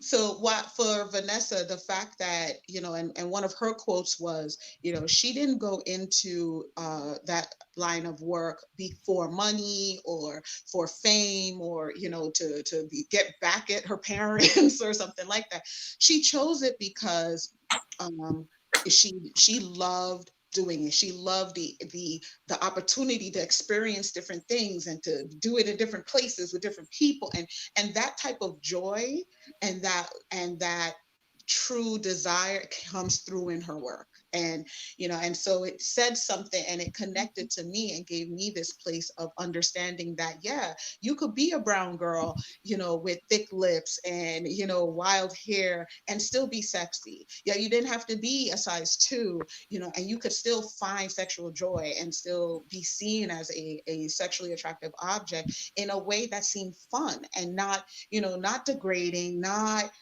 any of those things, but that sex could just be fun. And I think that has definitely shaped, my own experience and my own journey, because it gave me a space to entertain the idea that it didn't have to be in the framework of a relationship. It didn't have to be any of these things. It could literally just be, I've never done that. Let me try it and go with it. And I'm at a point where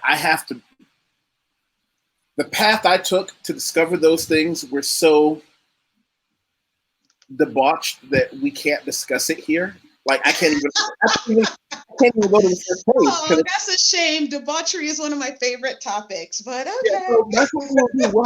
We'll have to get your YouTube page set up, and so I can be the one to get the boot. I got it. Listen, if you don't, here's the thing. I'll even promote it on my. And thank you, Uncle Adrunius. Yes. I pride myself on my social skills.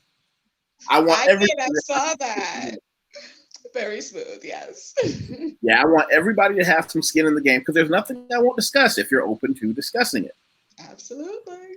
That's the thing. It's like everybody. But hey, if she's willing to come up to the big house, I'm glad to hear. By the way, I want to ask you: are you using your computer camera or a separate camera? Because you got a really wide. Oh, I'm on my phone. Okay, because your setting is a little different. Okay.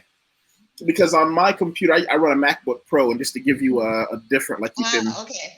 Yeah. That's how when I'm solo, but your phone. I guess the original poster. Oh, okay. That's where you are. So that's how it is if you're solo. Mm-hmm. Oh. Hi. Oh Keila, my goodness, I love your hair. Oh, thank you. So pretty. I was like, we have to touch on that. You brought up some great points. Oh, by the way, I'm Keila Miles. Hi. Hello. This is so exciting. I was like, look at all this Black excellence and just concentrated. Suzette, you were dropping bombs. I was like, oh my God, please let him know. No, I try. Thank you so much. You brought up an excellent point as far as the need to address the risks. And I think the way I interpret it was about confronting it. Absolutely. Oh, there she is.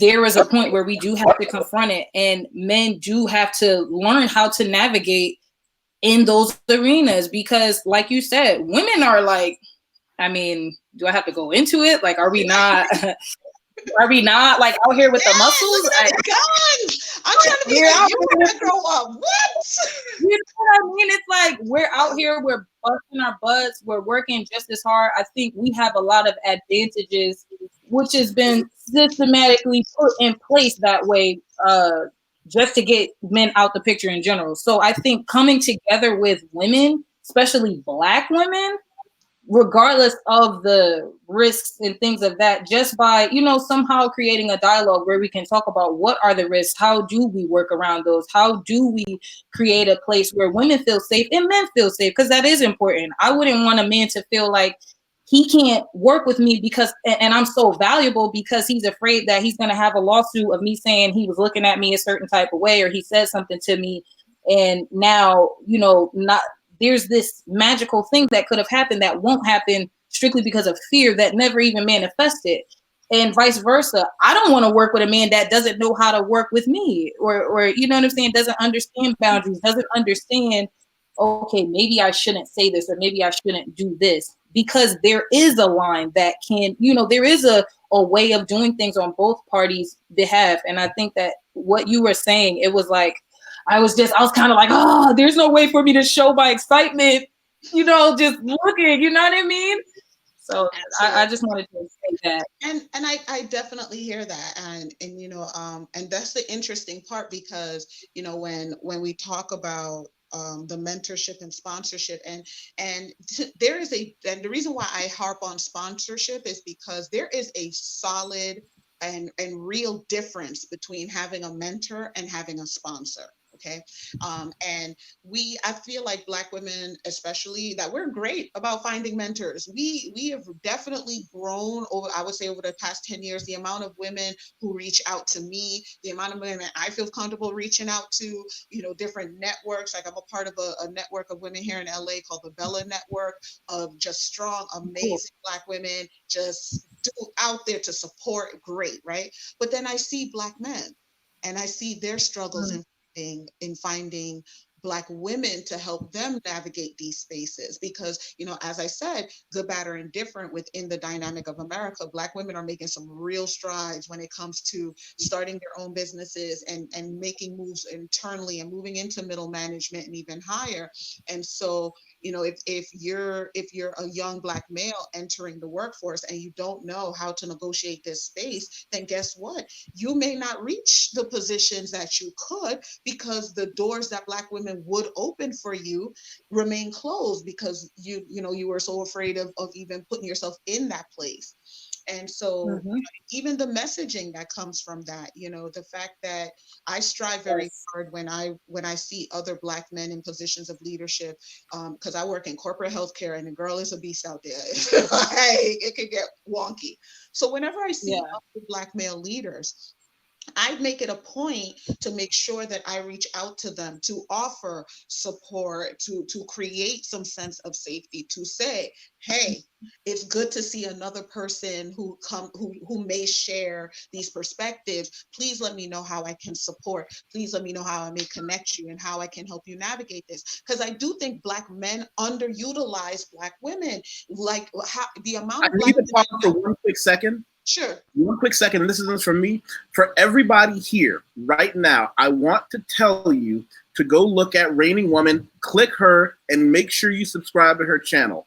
She is an awesome member of the team. She always has a lot of great stuff to share. And the good thing about YouTube is you can listen to everybody that you find interesting. So I want everybody to go to her channel, click subscribe, click the bell, and give it a chance for a week or so. If you change your mind later, that's fine. But she comes with my endorsement. Love her to death. Awesome. Let me open up my YouTube app and make a note. All right. Yay.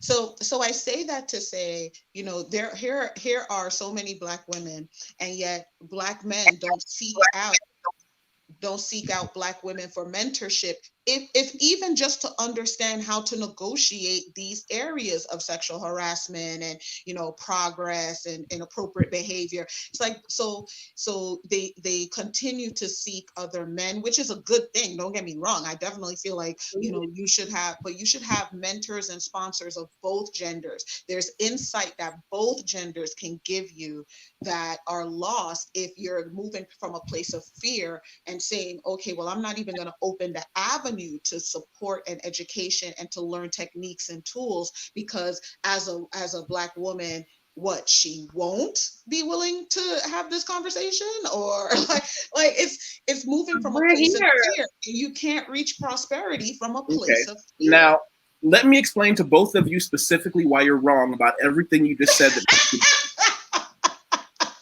Great way to go. I'm not laughing. I'm choosing my words as respectfully as possible, but in being honest, there will be perhaps some sandpaper. The unfortunate truth that all successful men realize that men and women are held to very different standards. Yes. To address the first issue we talked about mentoring women, men who have come to me for mentorship, men that have asked me personally and privately to mentor them, that I've been able to help them. One of the first things you have to realize is that at no point will it be worth your career to ever be in a situation where a woman can accuse you of something that you didn't do. If you did it, great. There should be a trial and you should be, you know, you should be fired for it. The unfortunate reality is, whereas we all understand, most women aren't like that, quote unquote, but I'm not playing to the majority. One wolf can decimate an entire legion of sheep. What I also point out to them is that all women are decent women until they're not. One of the things that I have to stress to these young men who I've watched get burned, I've had people come after me, and fortunately, if I wasn't who I was, it would have worked. I can safely say to those young men, if you take a woman who is someone who is mentoring you, you will be coming from a deficit, because women are forgiven for mistakes that men are not. Women can have 2 chances at success in life. Men can only have 1. A woman can become smart, educated, physically strong, a titan in business, like a lot of the women that I do business with. Or she can find a man to provide for her. A man only has one way to make it, because if I make a mistake and I fall on my face, nobody's going to be there to pick me up. There is a revulsion that people have to men who have been ostracized or who have fallen. Whereas a woman who has fallen, even if she earned it, even if she did everything wrong, will find largely men who will pick her up, dust her off, and say, I will still allow you back into my group. Men can't take that chance. So I have 2 things to say in response to that. One, I think you're absolutely right in that for a majority of men, that their professional life is their primary way of doing it. However, I strike back at this idea that how, if a man falls, that somehow he's gonna be out there in the cold. Because I will tell you, and Kayla, please tell me if I'm wrong, I can drop a hat for the line of women who would pick up his trifling behind and be like, oh, he's my king though. So let's not sit here and act like these men who have fallen, because every one of these men who has fallen has a girlfriend, partner, side piece, cousin, sister, wife, cat, somebody who's still giving him regular access to their vagina. So we're not going to sit here and pretend that if a man loses his financial or his professional life, hold on, because the impression you gave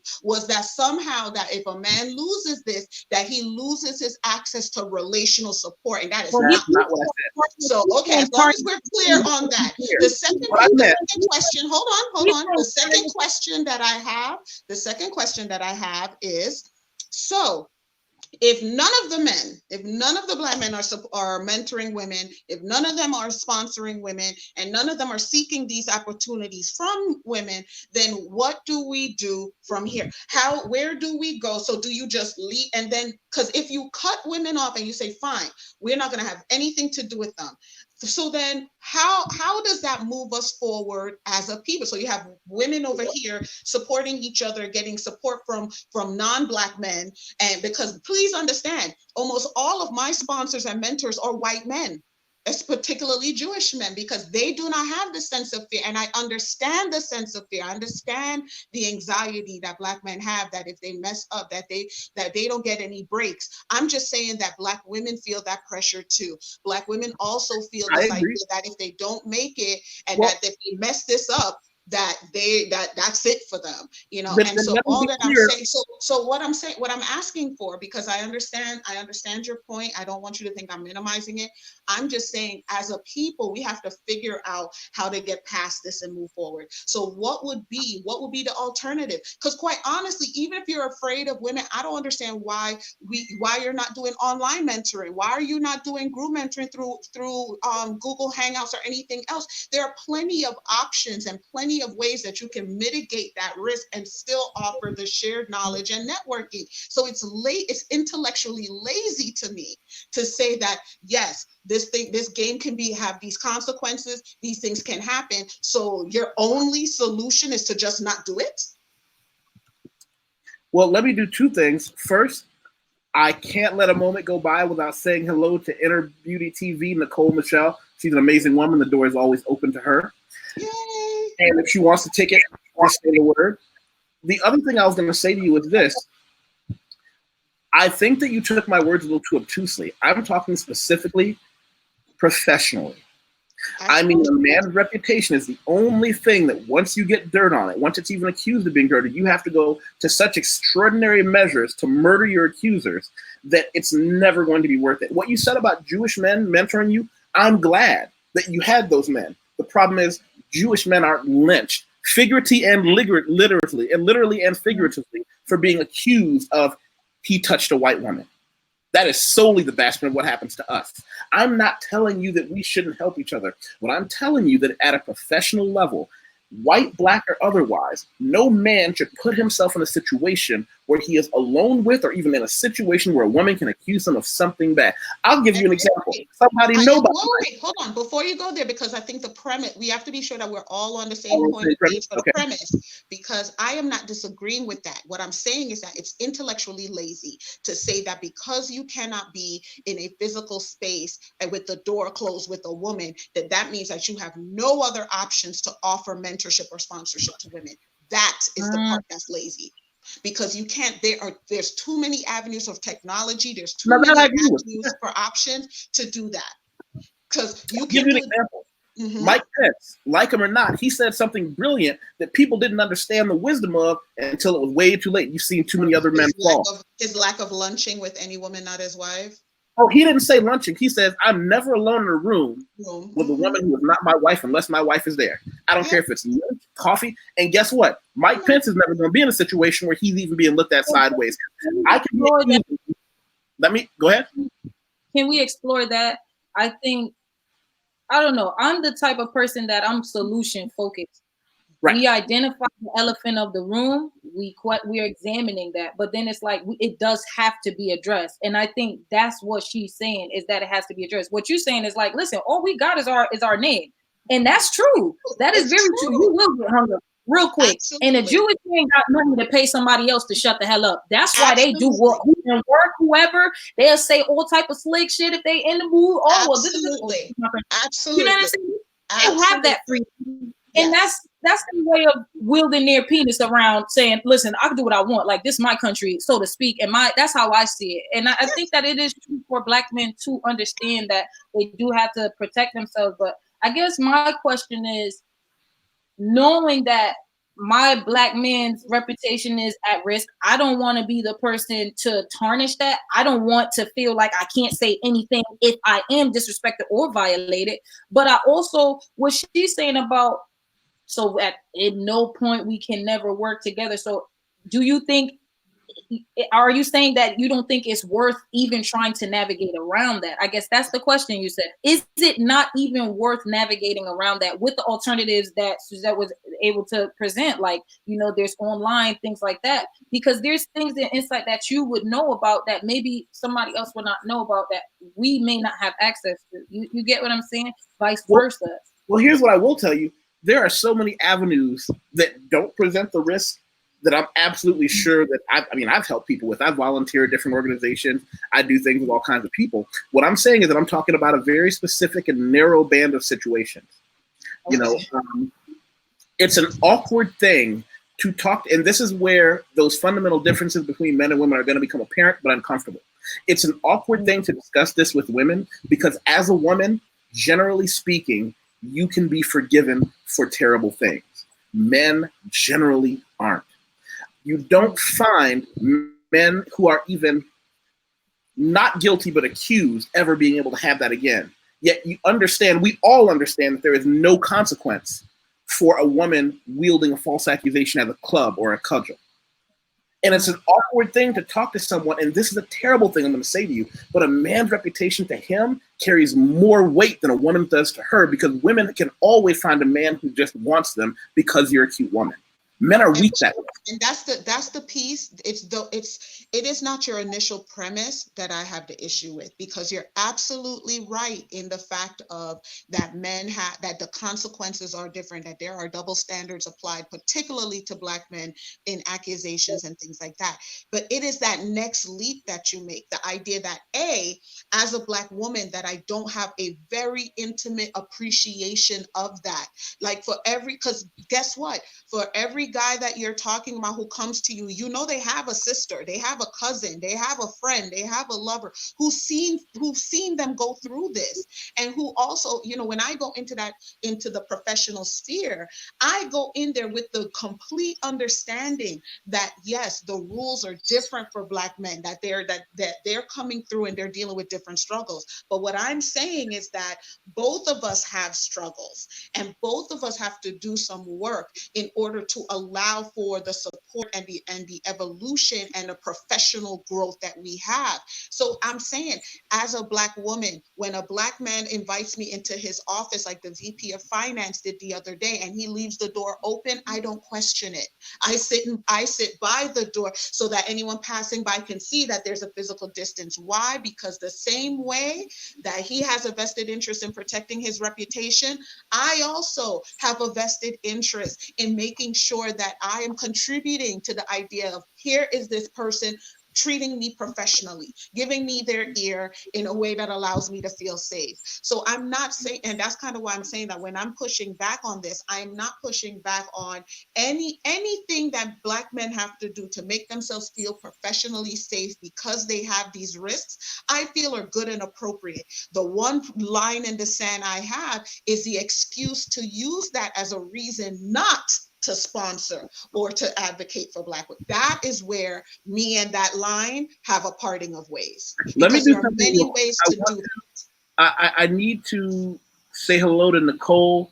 She is an awesome person. She runs a great channel that I send to everybody. I want everybody, just as I do with anybody who brings value to my channel and conversations I have, I hope everybody takes a minute, go to Inner Beauty TV by Nicole Michelle, click subscribe, and give it a chance. I tell everybody, anybody that I recommend, subscribe to the channel for a week and see if you like it. If you don't have time, she brings some deep conversation a lot of people aren't comfortable with. That's why I love her so much. Nicole, you've been listening. What have you taken away from this? Hello, You're so Nicole. gracious. Hello, ladies. How are you? I was enjoying the conversation. As women, we can multitask. So I was working and listening, and I was like, oh, this is really good. But I wanted to jump on here. Thank you so much for the invitation. And ladies, you guys are awesome. I just wanted to add real quick. I understand both sides. And doing what I do, I go on, on women, and I go in on men, and trying to help them understand both sides of it. So for the women on the panel, what I will say is mentoring is important. I think what Yusef is trying to get the ladies to understand is, with all the Me Too and with all the false allegations floating, and the workplace has just evolved. It's not safe for men anymore to just be nice, because women have taken that and have taken advantage of that, and they have brought their personal issues towards Black men to the workforce, and they have made it a very hostile place for Black men to. We don't want to accept that. We don't want to take responsibility for that, but we have. And I know for sure this is why I had to come out of corporate America, because as a feminine woman, I was catching it. I was catching it mainly from Black women. Now, on top of having to deal with the others, I have to contend with masculine energy Black women who want to compete So they're in competitive mode, and they will steamroll over anybody, anyone, any entity that stands in their way, or they perceive as a threat. And I was perceived as a threat because I was feminine. I didn't really care about moving up in the company. I just wanted my check and go home because my passion was something else. And I didn't have the zealous that they had. So I coming to work, and I'm not as competitive as them. That was threatening to them. So I say this to the women to take this into account, that, and let me add this, they also tried to steamroll me out, and they used LGBT men to do it. So they kind of teamed up with they team up. They team up. They have similar agendas. And I know this is really hurtful for a lot of Black women to take accountability and really kind of understand it from a Black man's point of view. But I know it to be true because I lived it. And they can be very hostile in the workplace. HR in most businesses is run by Black women. And if they don't like you, your days are numbered. I know this to be true because I've lived it. I've seen it with my own eyes. So if you're a Black man, you're straight, you're reasonably attractive, you are a threat. You are a threat to the establishment. You're a threat to dominant society. You are a threat to women that you don't want. You are a threat to. Can you still hear me? You're educated. Hello? Mm-hmm. Yeah. It looks like something's happening with my volume. Okay. Hold on. Your I'm volume trying to make dropped a sure little bit. that you guys can hear me, because for some reason I can't I hear can hear you. Yes. Please. I'm gonna try to sign out and sign back in. Okay, just click on. Okay. Okay, I hear her fine.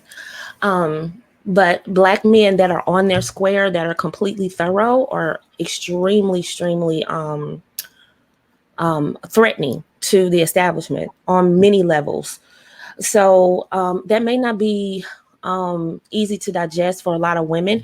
So when you start talking about mentoring, Black men have to be real comfortable.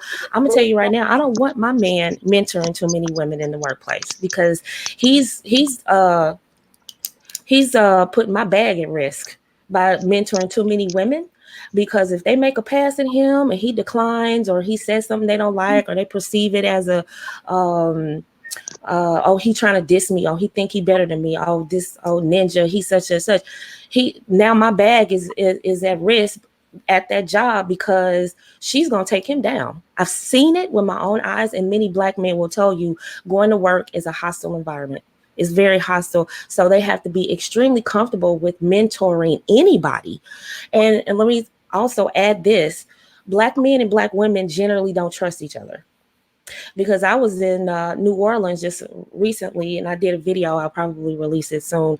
And I'm walking down the street. All of the non-Blacks were, "Hey, how you doing? How you doing? Happy Sunday. Hi, hi, hi." And I saw one brother in this neighborhood, and he looked at me, made a beehive, and went back in his house. I said, "Well, wait a minute. Now, how is it the others, hey, how you doing? Happy Sunday." And then he was like, "Oh," and he beehive. But we don't trust each other. We don't like each other. We don't trust each other, but we like sleeping with each other. So the workplace is just a continuum of that. What we see in society is a microcosm of what's going on in society.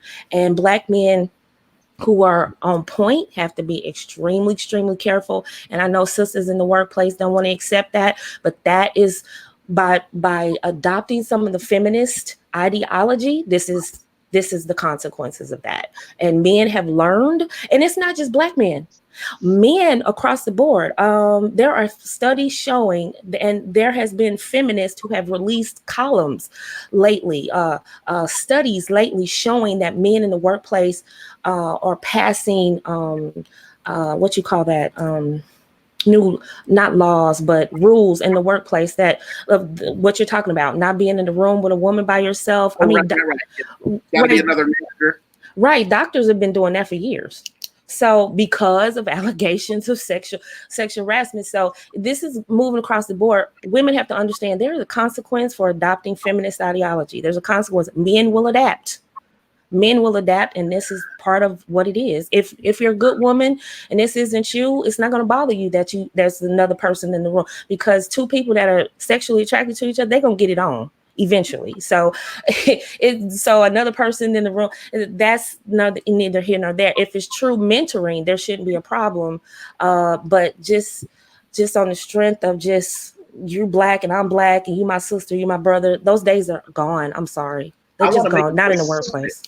I want to make a quick pivot from Nicole, and then I want to go to Suzette. But I want to make a quick pivot by saying I have a friend who was with a woman for, I don't know, 6-7 years. They had a great relationship, and then they split up, and it was totally respectful. He and I went out, had some ribs the other day. This is a while back, and he said, "Why? I want to tell you something." I said, "Yeah, what's up?" And I'm thinking he's going to ask me for some financial advice, because this is when I was in the financial business. He said, "I know you always wanted to fuck my wife." And I looked at him, and I just stunned back. I said, "What do you? How? What happened?" He said, "Calm down." I said, "Let me tell you how I know you wanted to fuck my wife. You refused to ever be alone with her. If I asked you to drop something off at my house or pick it up, you always had something to do, and you made sure you never knocked on my door until I was there. If we were at a party, you never said anything to her unless I was with her. She actually thought you didn't like her, but I figured out that you were trying to be a decent man and make sure there was never even a thought that could run through my mind." And that's the point where he and I really bonded as men, because he recognized exactly what was going on. And that's something that I don't think that's lessons a lot of men don't get. But let me back up. Suzette, I wanted to pivot and let you take the mic. Okay. So Nicole, thank you for sharing. That was a lot of information. And so I'm just gonna tackle, and please forgive me if there's a misstating that I'm doing. I want to be sure that I'm giving your opinion the right weight and focus. So please let me know if I misunderstood anything along the way, okay? I think my concern comes from that the moment that we moved away from a agriculture-based society into our modern workforce, where all of a sudden men and women and men from different cultures and women from different cultures being in this shared work environment, that there were a lot of things that issues that suddenly popped up that didn't exist before, right? When the world of work was the male world, nobody had to worry about things like maternity leave and what do you do with a pregnant employee and all these kinds of things. These were all non-issues. So I think that you are correct in your estimation that things are different, that the rules are changing, and that there are protocols and things that we put into place, because now we have all these different populations that we got to negotiate, a safe space with, while we're all chasing our coin. I think that when we're talking about mentorship and sponsorship, this is not a nilly-willy open door kind of something. Not every person who needs mentorship should be mentored by any one given person. Okay, so I'm not saying that Black men owe anybody anything, or that they have to have 3 female mentees in order to be. That's not what I'm saying. What I'm saying is that the workplace can be a toxic workplace for men and women, regardless of your stripe, depending on who are the people involved and how those things are involved. I think it is a leap to ascribe this to the desire for political and economic independence of women. To me, that somehow that means that you're entitled to be treated, disrespectfully by men in the workplace. And I'm not saying that's the argument that you're trying to make, but I'm saying that being a feminist is a political affiliation, just like being conservative or liberal or a libertarian. It is a political perspective. That's all that it is. So I'm always a little leery of attributing these social consequences to that.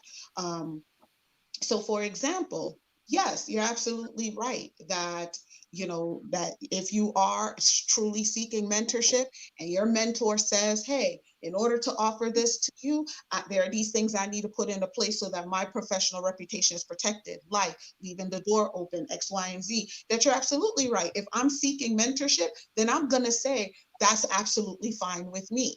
And if I am seeking mentorship and you tell me these protocols and I'm like, well, why don't you want to see me alone? And you decide, oh, you know what? You're not professional yet. I'm not ready for it. It's a two-way street.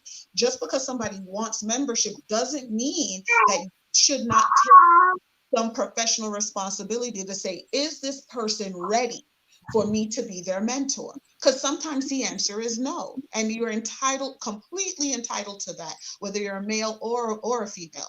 Okay, so that goes besides the point. So my question is now about the fact that, good, bad, or indifferent, if you're a professional, you're in the working space, then the idea that you will never interact in any kind of sponsorship or mentorship fashion solely based off of a person's gender, I think is simplistic, because the idea that you will not be accused by a homosexual male who says that you say things inappropriately or you did things inappropriately is also just as ludicrous to me. Anyone could come in and say these things in that space. So now the question becomes, okay, well, let's have a real conversation as to what are some of the things that men should do to protect themselves in this space. How can they still offer their wisdom and guidance and insight in a way that allows them to still feel professionally safe? So that's kind of where my pushback comes, is that I am not saying that these risks are not present. I am not saying that you should not be mindful and selective in who you give these opportunities to. What I'm saying is that I think it's intellectually lazy to not give me, as a fellow professional, an opportunity solely based off of the fear of my gender, as though this is not a risk that can't present itself in any other way. And that is where I sometimes feel like this conversation gets off the rails, because people are so tied to trying to prove or disprove the rationale. And I'm like, I'm not disputing that. The fear is rational. I am not saying that men are crazy and that there's no one out there doing these things. I'm saying the same way that men have sometimes, Black men particularly, have been demonized because of these false ideas of them being violent or false ideas about them having these other narratives. I don't understand how they expect me as a Black woman to know that, listen, just because people tell me that Black men are dangerous does not mean that any one Black man that I'm interacting with here is dangerous. I don't understand why it's so difficult for them to give the same grace to Black women, to say, hey, I know that women in this professional setting can be a threat. Let me assess whether this woman presents that same threat. And that is what I'm asking for. Before we pivot to Kayla, I want to say, when you ask, how do I assess this woman? We as men, generally speaking, will interacting with cute women or women who we find attractive. We're terrible at assessing a woman's ability and threat. I can safely say to you, so men, then let's do that. Let's address that. Problem. So that let's address that. I can't in good conscience give one of the young men that comes to me for mentorship the responsibility of being able to say, as this 25, 28-year-old, 30-year-old executive, he's smart enough to discern which women are threatening and which one aren't, which at 42, the reason we men put lines in place is to not get caught in those situations, because we are, generally speaking, terrible at assessing women's value past whether we find them attractive. That is a learned skill. So that's just what I'm saying. So this is why I say it's intellectually lazy, because instead of doing the real work, because the real work is in that, how do we improve the skill set of men to assess things outside of the assumptions that they make about femininity? Because I'm like, the idea that you will not encounter other people in risk, the fact that you think that you could be in a business environment and every man that you meet is supportive of you and your business. I'm like, come now, we've been in this game too long for any of us to walk away with that kind of simplistic statement. So my thing is, I think you're right, Yusef. I think that there are a lot of men who don't feel confident in their skill to assess. I feel like that's fine, but I just think that it is a bit simplistic and hypocritical to say that, okay, you're only about protection, but yet you don't protect yourself against men. Like, that doesn't make any Well, here's sense. the difference. The idea, No, because no, no, this is unfair. Kayla, like that. Kayla, let's let you get in because I don't want this to turn into a little three-way dance. Because even though you're juggling the baby, cute baby, by the way. Thank you. My latest creation. Oh my God, this is so good. This is so good. Ooh, this is so good. Oh my God, there was so much thrown out there. Ooh, Jesus, hold on. Let me gather myself. Damn. Okay, I see what you're saying, and I see Miss, what was your name again? I'm so sorry. I just subscribed to your channel, Inner Beauty. Name Miss Nicole. Anybody know? Nicole. Sorry, Nicole. Okay, Nicole Suzette. Okay, all right. Yeah, there's so many things that were thrown out there. And then even like in the comments about like coming to work, you know, it's about protection. Okay, so the big thing is protection. And I see what you're saying, being that things are in their infancy as far as like issues that have been going on in the workplace for some time now finally coming to light. We are at a transitional point where things are vulnerable. So in a sense, I mean, maybe it doesn't have to be addressed today, right now, but I do think that it is important. Like at some point, everybody's gonna have to learn how to operate and how to function from the women. That's terrible that, you know, Nicole was like, yo, it's really sisters up in here making the situation hostile. Oh, he ain't want me. Watch, bet he ain't gonna be working here tomorrow because I'm about to write up this report. Da-da-da-da-da.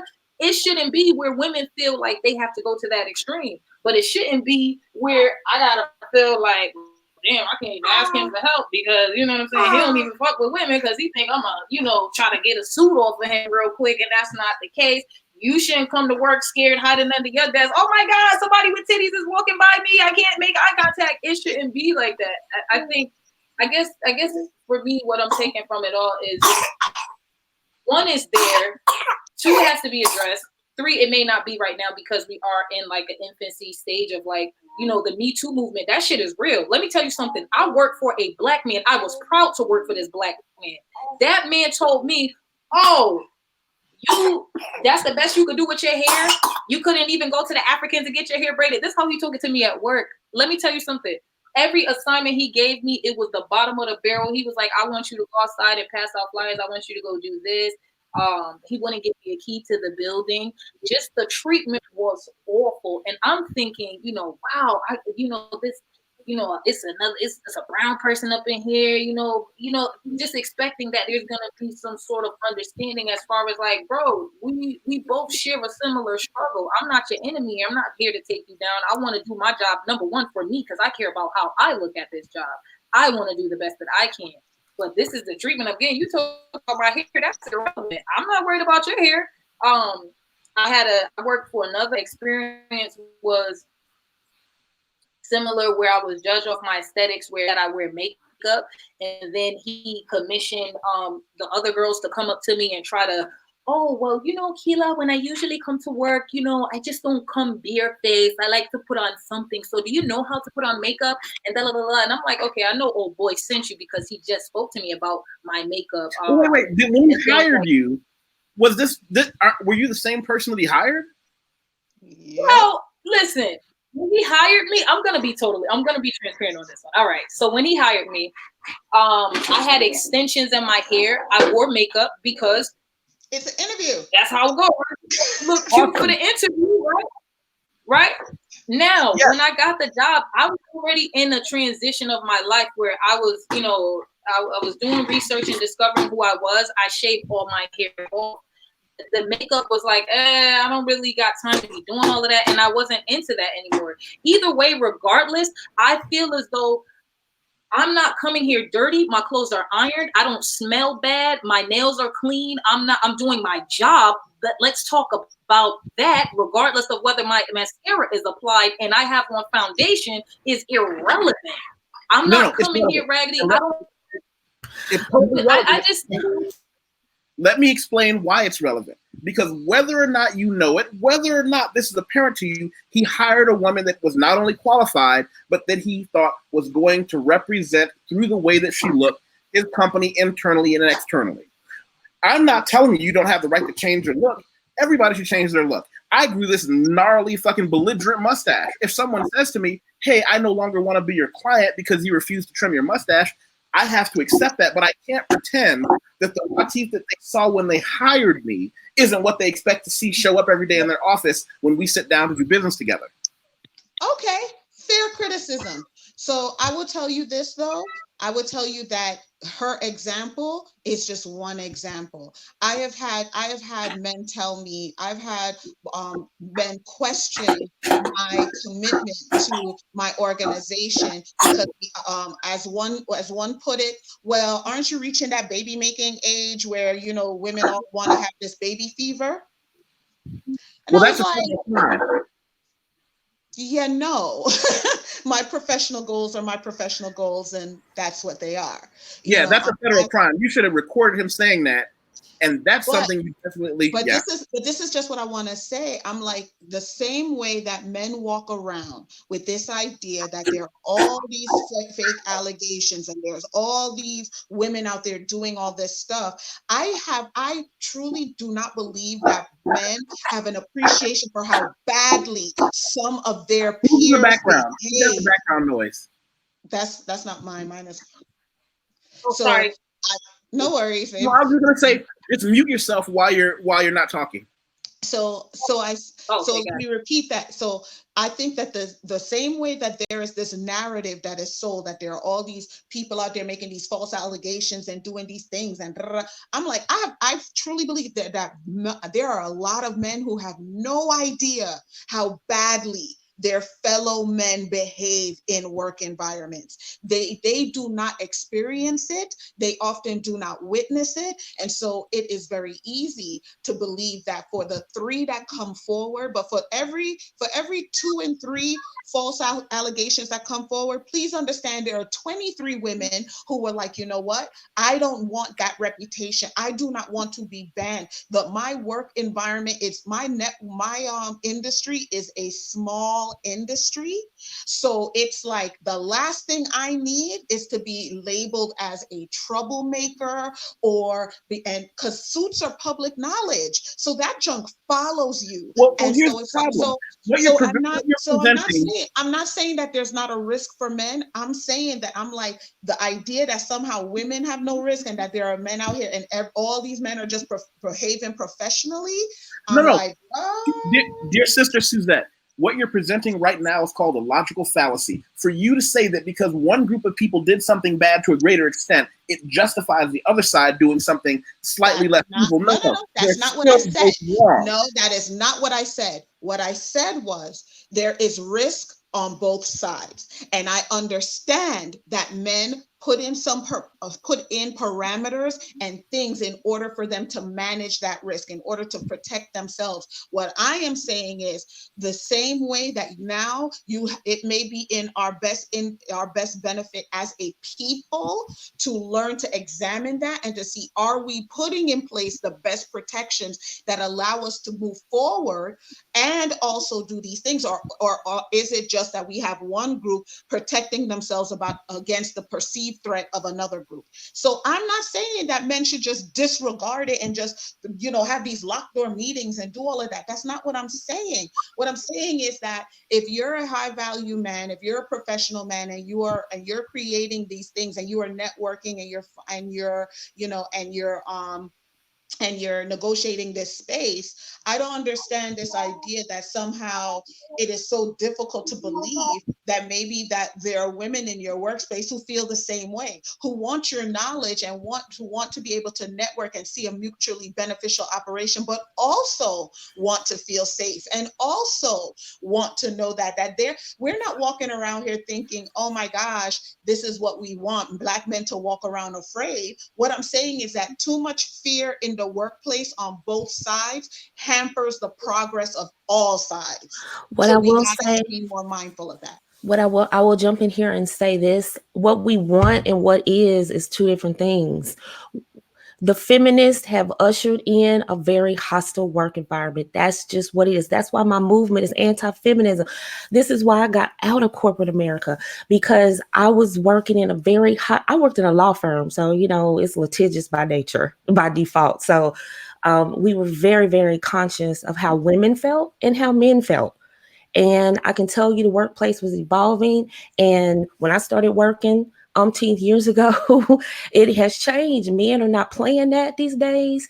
And the more attractive she is, they like to look at you, but be alone with you, no. And about the looking good in the workplace, I'm gonna tell you this right now: in a law firm, unless you were on the books lesbian and you look like a man and that's how you rock, they accepted you. But if you couldn't come in looking like Who Shot John, your hair needs to be together, your nails need to be together. I was pantyhose and heels most of the time, skirts, dresses.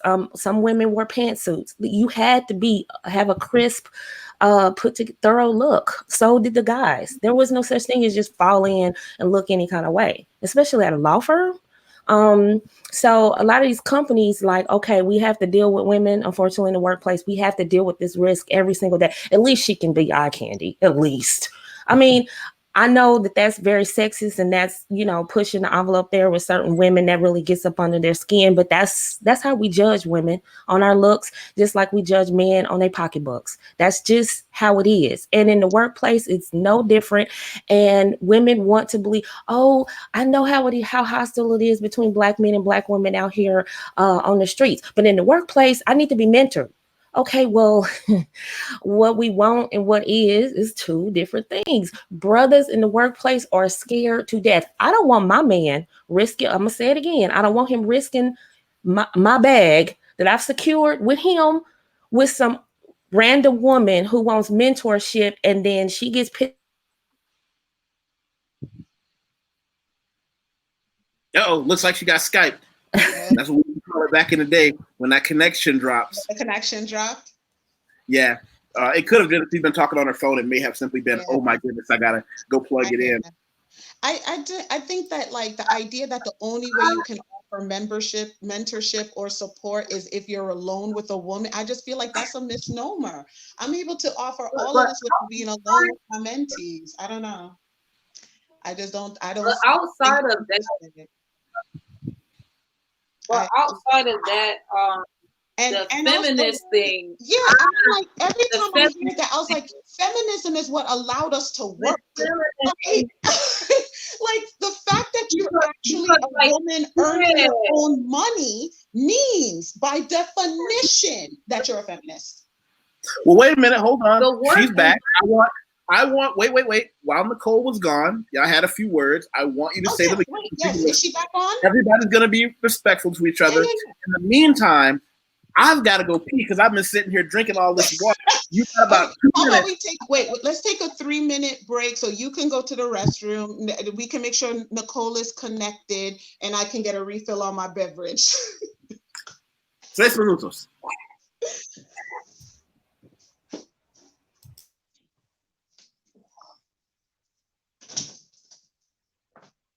Okay, can you all hear me? Because I didn't know that I was disconnected, but we're having a storm here in Atlanta, so. Oh, okay. We can hear you. I stepped away from my computer for a quick second. Oh, okay. And Suzette stepped away for a second. We decided maybe it was a good idea to take a quick 2-minute break to refill our drinks and use the can. Okay. This is so good, by the way. Thank you for sharing, Nicole. Thank you. Your baby is beautiful. It's been years since I had babies. So you work in corporate America? No, not at all. I am actually a dental assistant. But I'm somebody that reached out to Yusef. I was actually trying to on becoming an expat, and I'm gonna make it happen, especially because my scenario is not the same. You know, I'm not in corporate America. I'm not this, you know, woman making tons of money. I have 2 children. I'm single. God, don't put black on top of that. Jesus, is she gonna do it? Hell yeah. And I think that my goal with this whole thing of becoming a Black expat is to offer information to women that may be in a similar situation that feel like they can't do it. A lot of times people see kids and it's like, and the sucky part is looking up information for people in my situation is not there. It's not there, and I can't wait to be in a position to where I can say, "Yo, listen, I did it. I wasn't at a firm. I wasn't an accountant. I didn't have the. I wasn't a coon, but I did good things by myself." Kayla, I have a quick question. With the information I've been able to provide to you about becoming an expat, traveling the world, and some of the preparation you would need for places specifically like Brazil, would you consider that mentorship? Absolutely. But do you feel threatened, like with me on the phone? Do you feel like I'm gonna put a case against you? You know, like No, should I put a paper bag over? I don't want you to cut me out of the conversation because I'm dangerous to you. I promise you, like I'm not trying. But exactly. You gotta put but this is just what I'm saying. To your credit, Yusef. See what I mean when I say there should be some. Great, but let me say this. This right here is important, Yusef, and it's wonderful to even be able to say that because first of all, when you were a man in general, I didn't care if you was Black, white, Chinese, but I don't know what to expect just being a woman because I'm like, I don't know if this man gonna try to lure me, steal my money. This could be one of them African schemes or scams or something. I don't know who the hell this man is. So I'm doing my research, getting to know you. You know when I like, oh, I looked at this, I read this, I watched this, and da da da. I said, okay, he seemed like a good guy. Okay, cool. But it's just as scary for me being I'm not a woman, good guy. not sure if. Well, decent, right? You didn't have serial killer with like Jason on the debatable. So, but it doesn't matter. I have to trust my. So that's what it's all about. It's about your own discernment, trusting yourself. So going into this, me being a single Black, vulnerable, and having those vulnerabilities, I was afraid too. I'm like, I don't know if this man gonna try to finesse me, seduce me. Oh yeah, come out here, I give good life for you, girl, and you know. And contrary to all of that, you're very respectful, very informative, open, transparent with me, and I appreciated that. Seemed pretty legit to me, and now I'm happy to be a part of this conversation. That if I allowed that fear to dictate even accepting your message and respecting it as, oh, this could be a regular human being that has no intention to destroy my life, I would have never even made it this far. Finished reading any of your articles, I wouldn't be here right now. So I think what's happening is exactly what me and Suzette are saying, is we're changing the dialogue.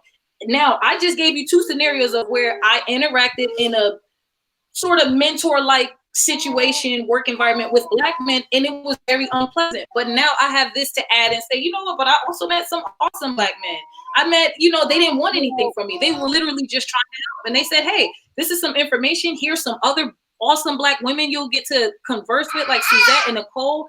This is all important. So just as much as we do have to accept the narrative, I'm just saying, let's not throw in the towel. And I think what Suzette is saying, let's not throw in the towel of changing the narrative because this is important. I don't want to, you know what I mean? It's this we're talking about. What's happening? You said something that is misleading. You said, had you allowed fear to dictate whether or not you had an interaction with me, we wouldn't be having this conversation. Your fear and my fear are not the same. I want to be clear. The danger that you are and I am, if words are thrown, if I'm just talking about words and reputation, are the consequences are not equal for us. What are you drinking to that? Because it looks really good. It's absolutely amazing. It is a mix of watermelon juice with some passion fruit and some watermelon infused vodka. So it is quite tasty. I wasn't ready for that. I guess I'll just I'll just stick to my try and drink a gallon of water. It is Sunday at 2:00. That's brunching time. I am having a good beverage. So just to go back to our original right. So to underline your point, I think you're right in that the fears are not the same. I don't think she's making the argument that the fears are the same. What I'm saying is I think that there is benefit in figuring out and negotiating what we do in spite of the fear, that recognizing that, yes, these concerns come from a real place. I am not minimizing or dismissing the fear of men. I think it is completely rational and correct. What I'm saying is that I still feel there is value in having a conversation and to figure out ways that we can still share resources, share knowledge, share information, share support in a way that at least mitigates or addresses the concerns of both parties involved. That's why I said when I encounter men who say, they are willing to mentor me, but only in these frameworks because I want the knowledge and I know how important the connection is. I am completely fine with respecting the boundaries set by that person so that they feel safe to share their knowledge with me. That is fine. And that's kind of why I'm saying, you said that, I'm like, I am not saying that men should not have things in place to protect them. What I'm saying is that there is some value not only to the mentee, but also to the mentor. That I think sometimes we forget that it is a mutually beneficial relationship. And that's why I talk about sponsorship and not just mentorship. It's about how do I bring the skill set and the knowledge I have to someone else with equal ability, and see how we can work this so that we are making a mutually beneficial work relationship and moving this forward. I would suggest that here's a solution. Don't try to seek mentorship with men you directly work with, because it's too much of a risk for him, because one allegation and he's done. He's finished. I think you're absolutely right.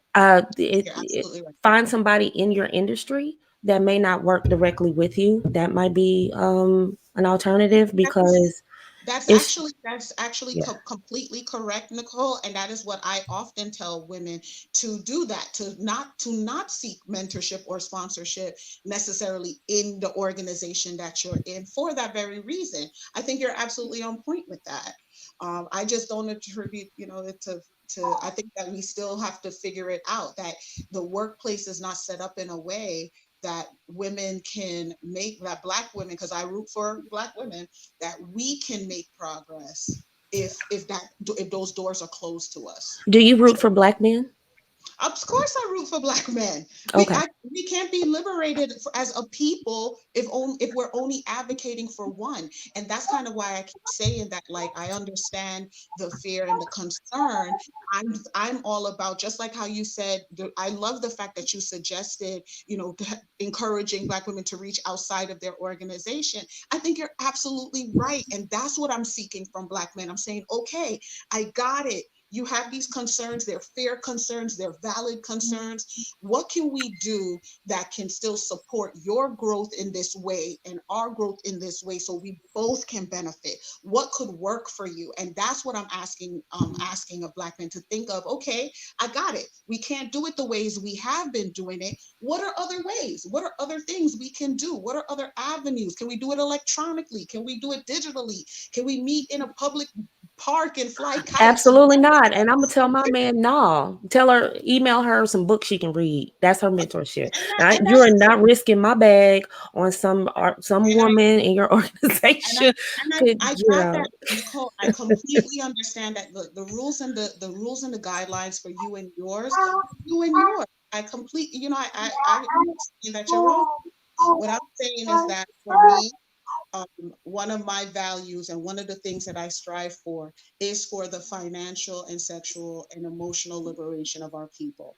And I think that because there has been so much mistrust and so many things from a historical and an economic perspective that got us to this place, that I feel like we got to figure out new ways of connecting with each other personally and professionally that allows us both to flourish. I don't see where our current methodology is helping us. Like, everything has to be able to be examined.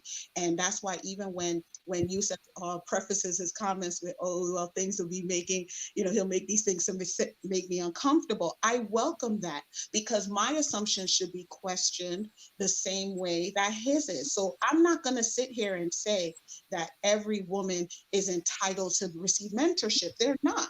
They're not. If a man does not feel safe with you and does not feel safe in the professional sphere, then guess what? You'll have to find yourself a different mentor.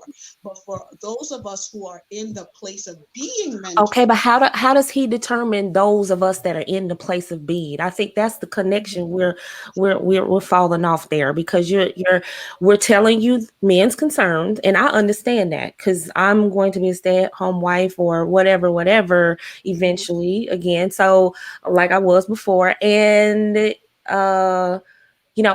my mind, I'm like, I don't want him to put that risk out. Whoever I marry, I don't want him to put that risk out. All right. So if I'm communicating that to you, and you're saying, well, those of us who are different, those of us who really want mentorship, and we're not trying to accuse him, how does he, as a professional man, determine who he can trust and who he cannot? Because what the men are saying is that it is too risky to try to figure it out. I have worked my butt off to get where I am. I have mouths to feed. I have people dependent on me. I have a reputation. I have status. I got bills to pay. And I can't risk trusting this miscellaneous woman that walked in my room. Whether she's attractive or not, that's a different conversation. The fact that she's here is a risk that I, as a Black man, don't want to take. Okay, so how does he differentiate you from the other women? Everyone else, got you. So are we saying that Black men do not have a vetting process for their mentees? Is there no vetting process? The vetting process for professionally? Yes. No. Okay. No. For me to even try to find out from other people what your reputation is in a professional environment could cost me, because now I'm asking around about you. There is no safe way for me to determine. Hold on. Wait a minute. So you're telling me that, there's no, because I just want to be sure I'm on the same page. So there's no vetting process put into place, right? You are absolutely correct. Outside of the company rule guidelines and stuff. Those are some of the things that I'm talking about. Like, maybe we should have a conversation as to, how do you vet? How do you create that? Should your organization have a formal program so that these people are vetted before you take on any opportunity of leadership? Maybe the conversation should be about that. Anytime there's men and women together, it's always a risk. Anytime you could have a whole 600 page guidelines. Anytime is two opposite sex, same sex, anytime there's attraction, there is risk. So now what? Personally, like I said, for me, so do you never okay, everybody works separate? Risk comes from many human risk. Not at all. Not at all. Here's the thing. The only time for me it's ever come up professionally is when someone will say, hey, can you work with me on this? And my suggestion is always, all right, well, listen, I'll be in the office at 8:30 after my 8 o'clock meeting with a client. Let's meet in the boardroom. And I always pick one with the glass windows and blah, blah, blah. And that's fine. But then the question becomes, well, listen, I'm busy then, but can we catch up after work? My answer is no. Okay, and that's completely fine. And then it becomes, here's the thing, these are words that have been told to people I work with, and when I was still professional, but when I was a business professional before I started working for myself. Right. YusefWateef doesn't like me. He's mean to me. Well, what did he say to you? Well, when I asked him if he wanted to help me with this project after work, he said no. Well, that's not really being mean to you. But again, it's not that I assume this woman is an evil person, but I have no way to justifiably ask what kind of person is never going to. But that's, sorry. I think it's important that we're hearing that. I think that that's important that we're hearing that. Just this dialogue alone, so that we understand, so that we don't have women going around feeling and not knowing what it is for them, what it is for us. As I'm saying them, like I'm not a woman, like as for us, you know what I'm saying? To hear a man say, now if I'm ever in a situation where it's like, hey, can you help me with this? And they're like, hell no, I'm not gonna think like, is it because he hates me? Like, why do you hate me? Like, I'm a great worker, this and that and the third. It's more like, no, I'm really just trying to protect myself. But I think that the dialogue about these things is really not had. And especially if we're just deciding right now, like, hell no, bro, don't do it. Just don't help these girls, whatever. I think it's fair. I think it's fair in a situation of, okay, these guys are young and they're still figuring out how to work. I think it's fair for that. But at some point in time, a man got to figure out, you know what I'm saying? You figured out how to navigate. You're like, listen, I minimize my risk. But I don't go to the extreme. Hold on. To piggyback on what Kayla is saying, I think that. Hold on 1 second, Suzette. Kayla, let me make a point to agree with you. Suzette, hold on. Kayla, let me say I agree with you when you say when you're a young man trying to figure it out, that's your time to be cautious. The problem is, when you become a curmudgeonly older man like me, the lesson you have learned from watching the other guys is don't take the risk. That's the lesson you learn after decades of professional experience. And what it teaches you is you were right. Stay the fuck away from women in the workplace under every circumstance. What I'm telling you is that the reason why this conversation for people who are in the place in their workplace and the age that you and I are at, Yusef, is that when I go back and I mentor younger women, that I bring to them that message. Hey, if you reach out and you're a male boss is suggesting that you meet in this boardroom at these times, then you have to understand that that is him setting a safe space for him professionally, and you have to be able and in the right position to take advantage of that.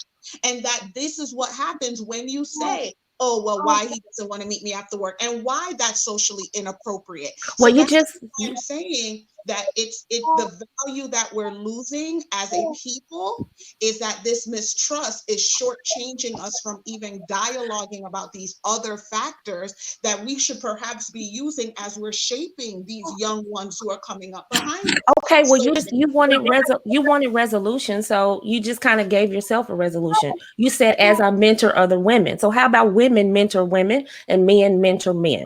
There you go. That way, because I'm telling you right now, I'm listening to these men because, see, in my movement, I teach women to kind of step back and let men lead. And because we want men to step up and lead us, so we got to step back. And that includes the workplace. If we come out of the workplace and let them go out into the doggy dog world and we take care of home, that alleviates a lot of stuff from us. And let him deal with the workplace. Now, if he's at the workplace and he's mentoring me, that you just answered, you just gave yourself another solution. So now we've come up with two solutions in this conversation. About the after work piece, I'm gonna tell you, Yusef, you are absolutely on point, and I'm gonna tell you why. And I'm not really, I hope women are not listening to this saying, oh, Nicole's pandering to men. I'm telling you from my experience. I have worked in corporate America, one of the largest law firms in the city. And I will tell you right now, this is real. There was a black man, black woman in my law firm. They were both in their 30s, very attractive. They were sexually attracted to each other. He was married. She knew that guy liked her, but he said, no, I'm gonna stay away from her. This is a problem. You know, it is what it is. She said, let's meet after work for drinks. Let's just talk. Let's just meet after work because we can't meet in the office. Let's be professional at work and we'll meet after work. That way we'll set up trust and guidelines and we'll meet after work at this bar and we'll have drinks and it'll just be our conversation is off the record. Do you know months later, she took that conversation into HR and said he sexually harassed me, and I can tell you he asked me to come to drinks. He made the what did she say? I'm trying to remember because this was like a couple years ago. He made the workplace hostile for me, knowing Yeah, knowing that he had an attraction for me. Everything that was said at that bar, she brought it into work and got that man fired. So when I'm telling you, this man had a wife and a child. When I'm telling you, this can backfire on men, and I totally see it. If we want them to step up and be leaders and providers, then we have to back them up in the workplace. And I'm telling you, these men, these women in these work environments, it's hard for them to differentiate. And I'm telling them, don't take the risk. I'm telling them, don't take the risk. It ain't worth it, because I got you lose everything, and this affects you, your family, your children, your reputation, and everything. It ain't worth it. Email her some books to read. Tell her, I got your sister. Hope, I wish you the best. Let me refer you to some women that can mentor you. Have a great day. And he's done nothing wrong. He's been all professional. He asked her to meet at a bar. She was aware that he liked her. That was just not intelligent, period. What are you trying to? This guy? They were in there. That's the whole point of this conversation. If you're going to do it, at least know what the hell you're doing. That is why we cannot run from it. It's like 10 parents telling you sex is bad, don't do it. Well, we're going to be fucking anyway, so tell me to use a condom. Tell me not to be. He wasn't having sex. intending. Don't do that way. Don't ask her to the bar talking about we will talk about this off the books. That sounds no. Okay. In his defense, he was not whoa. He was not going to the bar to hit on this woman. He said, I want to remain professional. And he thought by talking to her outside of the workplace, he would be protecting his job, because he knew he couldn't talk to her at the workplace. It's two attractive people. It's two. That doesn't mean whoa. That does not mean he was trying to cheat on his wife. That does not mean she was trying to sleep with him. That is two people who got eyes and like each other. We're introducing sex into this, but he wanted to protect himself. Why can't he go to a bar and have drinks with her? Remember, because see, before we were talking about it shouldn't matter. She wants mentorship. She wants help. We should be able to meet. So now it's a problem that he met her at the bar. I think that we're making. Hold on. I think I hear a couple of leaps being made that I want to be sure that that we address. One, the fact that he was invited outside of the professional arena to meet in a social engagement after work with someone who was not vetted, not in a formal mentorship program, and they had not met in the office to discuss the parameters of that, seems to be a little reckless. Because I would tell you, I would not meet with a mentee, male or female, outside of the professional sphere, with just to be like, oh, let's just grab drinks. This is not a friendship. We're not trying to be friends. We're developing a professional relationship that allows me to give some insight into the performance that you have. So I am not saying, once again, that there is this no holds barred, oh, let's go out, meet up for drinks type situation. That is not what mentorship and sponsorship is. So I just want to be sure that we're not including, because the idea that there are men out there who are, who make the wrong choice or might make the wrong decision, we're not disputing that. What I'm saying is that maybe if he had a female mentor, that she would have advised him, this is not perhaps the setting that you want to place yourself in. But do you see how he's damned if he but do you see how you ladies are creating this damned if you do, damned if he doesn't? No. He's trying to. No, it is not a damned if you do, damned if you don't scenario, because what I am saying is, you asked me what if I mentor women. I mentor men and women, and the reason why I mentor men and women is because their insights I gain value from the insight of men and from the insight of women. I don't feel that I am as effective a leader without having an insight of all of the genders that I have to lead. And so for me, anyone who is in a position of power benefits from surrounding themselves with young minds that can help them and who are there helping. So I feel that, yes, we do lose something by singling it to a single gender.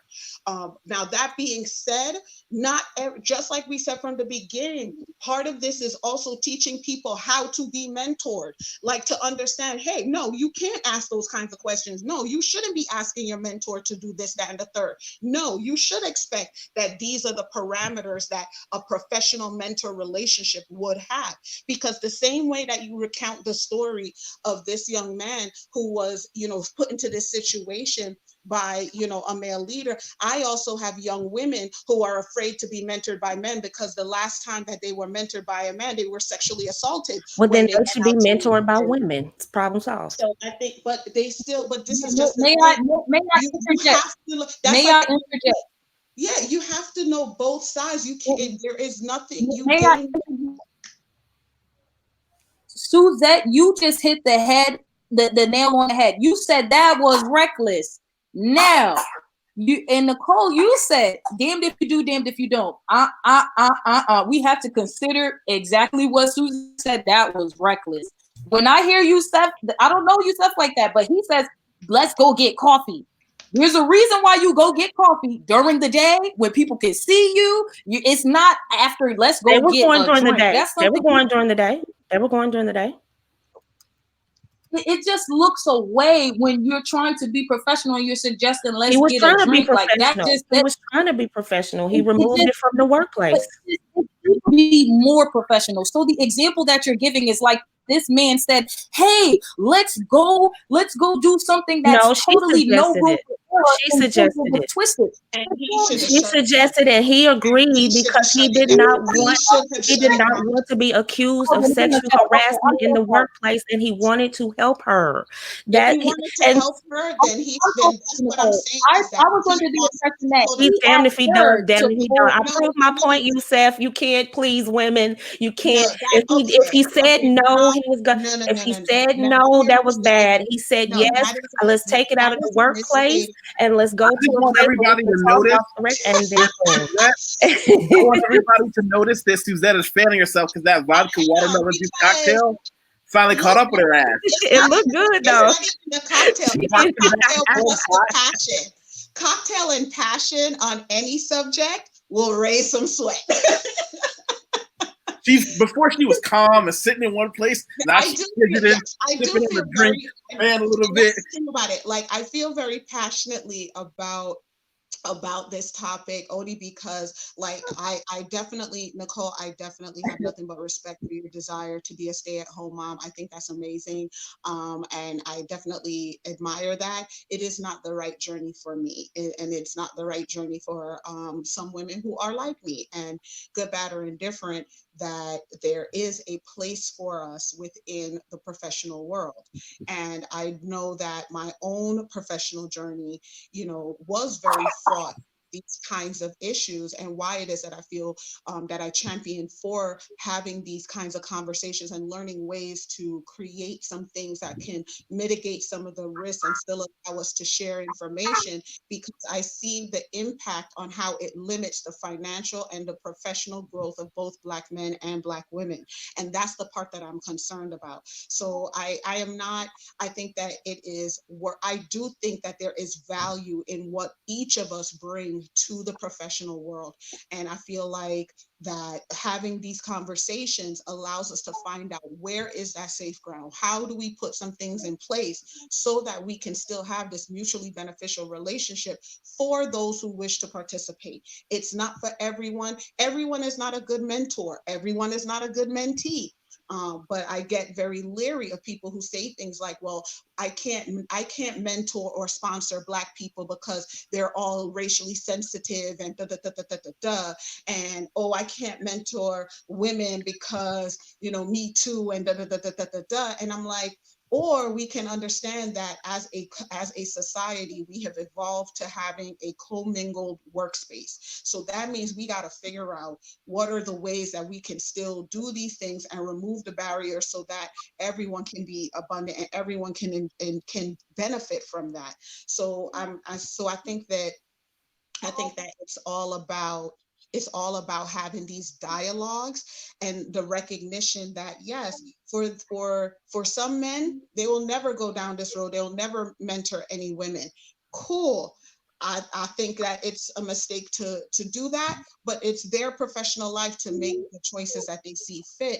However, I just want people to understand the consequences of that, because the same way we talk about there are consequences to feminism, there's also consequences to us ignoring the reality that exists, in that not everyone can ascribe to the traditional division of labor and to the traditional roles that have been set up for each of these genders. And that's pretty much what I'm trying to put out there for that. I wanted to apologize, Nicole. I totally had it screwed up, and I feel like I made a fool of myself because I thought I had the story mixed up, thinking that the man proposed to meet with her. So it's a totally different situation. If she proposed and then she's like, "Oh, you know what? You ain't want to go out with me? Cool. Now I'm gonna raise you up," and that's I don't like. You know what I'm saying? Then it only suggests like what the true intention was there from the giddy up, if she was quote unquote attracted to him, when she said she wanted to go out to a bar after work hours to talk about some stuff off the books. So her intention from the jump, could have been something totally different than what this email suggests. And that's really all I have to say on it. And I just wanted to apologize because I kind of got a little hot. I was like, what? He gonna invite her for a drink and then talk about he the victim because she said that took it the wrong way. But I had my stuff mixed up, so I apologize, Nicole. Oh, it's no problem. I just want to acknowledge to the audience and to everybody that this when we're talking about this, people automatically assume the man has done something. And in this conversation just proved it, that the facts weren't completely laid out or misunderstood, maybe, or miscommunicated, and we assumed off the bat he did something wrong. And that's what Black men have to contend with every single day of their life, just because they're a Black man. We as sisters, if we love them and want them to be our man, now if you don't want no man, fall back. This is for the women that want a man. If you want a man, you got to understand this, that he is risking his bag every day he steps out your house. Every day he walks out, he is risking the bag. Some arbitrary woman can accuse him of something and he's finished just that quick. Just that quick. So in the workplace, I know we want to be mentored. Women want to be mentored and they want to climb the corporate ladder. I commend you. We need women in corporate America. In certain places, we do need women, and I admire your ambition and your goal setting. And I think that's commendable. Hats off to you. But for women that are relying on the man for the bag, I don't want him risking that for some woman, because a lot of women are really clever and cunning, and they will. And if he does anything that she's unhappy with, off the HR she goes, and out the door, risk my bag, my children's bag. And I'm speaking for all the women who are wanting their man to lead and do all those things. They're risking the bag. Even if he's single, he's risking the bag every day he goes to work. So I want women to look at it from a man's standpoint, that and we talked about suggestions. So suggestions is women mentor women. And men who are in the workplace, send her an email, send her and copy your boss, and let there be a paper trail of anything, any communication, anything. And I know that seems harsh and so, oh my God, that's over the top. No, it ain't. No, it ain't. You've worked your butt off to get where you are. I don't actually say that that's harsh or out of pocket at all. Okay. What I'm saying is that at some juncture, the dynamics are going to change as more and more women are in these positions of power. I just don't think that it's sustainable to make it where women can only mentor women, because at some point when women have, access to these, are we really going to say don't mentor men? Are we really going to say, to that it's not worth it to have the dialogue even to see, are there ways that we can make these avenues avenues so that they aren't so fraught with these things. Like, for example, I would say that I agree with you. I think that a lot of organizations have become trigger happy when it comes to certain types of HR allegations and HR and other working issues. And I don't think that that works well either anyway, because, for example, if we're talking about Me Too and we're talking about sexual harassment, if we're not having a dialogue with not only the people who feel that they were harassed, but also those who are accused of doing the harassing, then how do we end up getting past that? Do you see what I'm saying? So I think that it is great that all of us have the same intent, because the intent is for all of us to flourish. However way we see that flourishing happening, we're all on the same page in that regard. I think it's just a matter of continuing to have honest dialogues about it, and that, understanding that the fear that these men have, while valid and fair from a historical and a sociological perspective, but I'm like, but the conversation doesn't have to end there, that we can still have some discussion as to, okay, well, knowing this and in light of this, how do we still make a space so that there can still be financial and economic growth for those who wish to participate? And that's kind of where we can go from there. What does a man lose by not mentoring a particular woman? What does he lose? So I think that he loses the opportunity to gain some insight into how decisions are made. I think whenever you're making decisions for an organization, if you don't have the users there, that there is always something lost in that. When we talk about like marketing missteps that companies have made, when we talk about not looking at functionality when it comes from certain products that are placed on the market, all of these things could have been avoided or addressed if they had a different constellation of people in the room. So that's kind of why I'm saying that I think that when I go out and I'm trying to develop my business, I also have to have male mentors. Why? Because there are male clients that I have. So I'm trying to create products that will be accessible for men. So what would it look like for me to try to do that in a room full of women without any kind of insight or direction or opportunity to have dialogue with the men who may be the end users of the exact things I'm trying to do?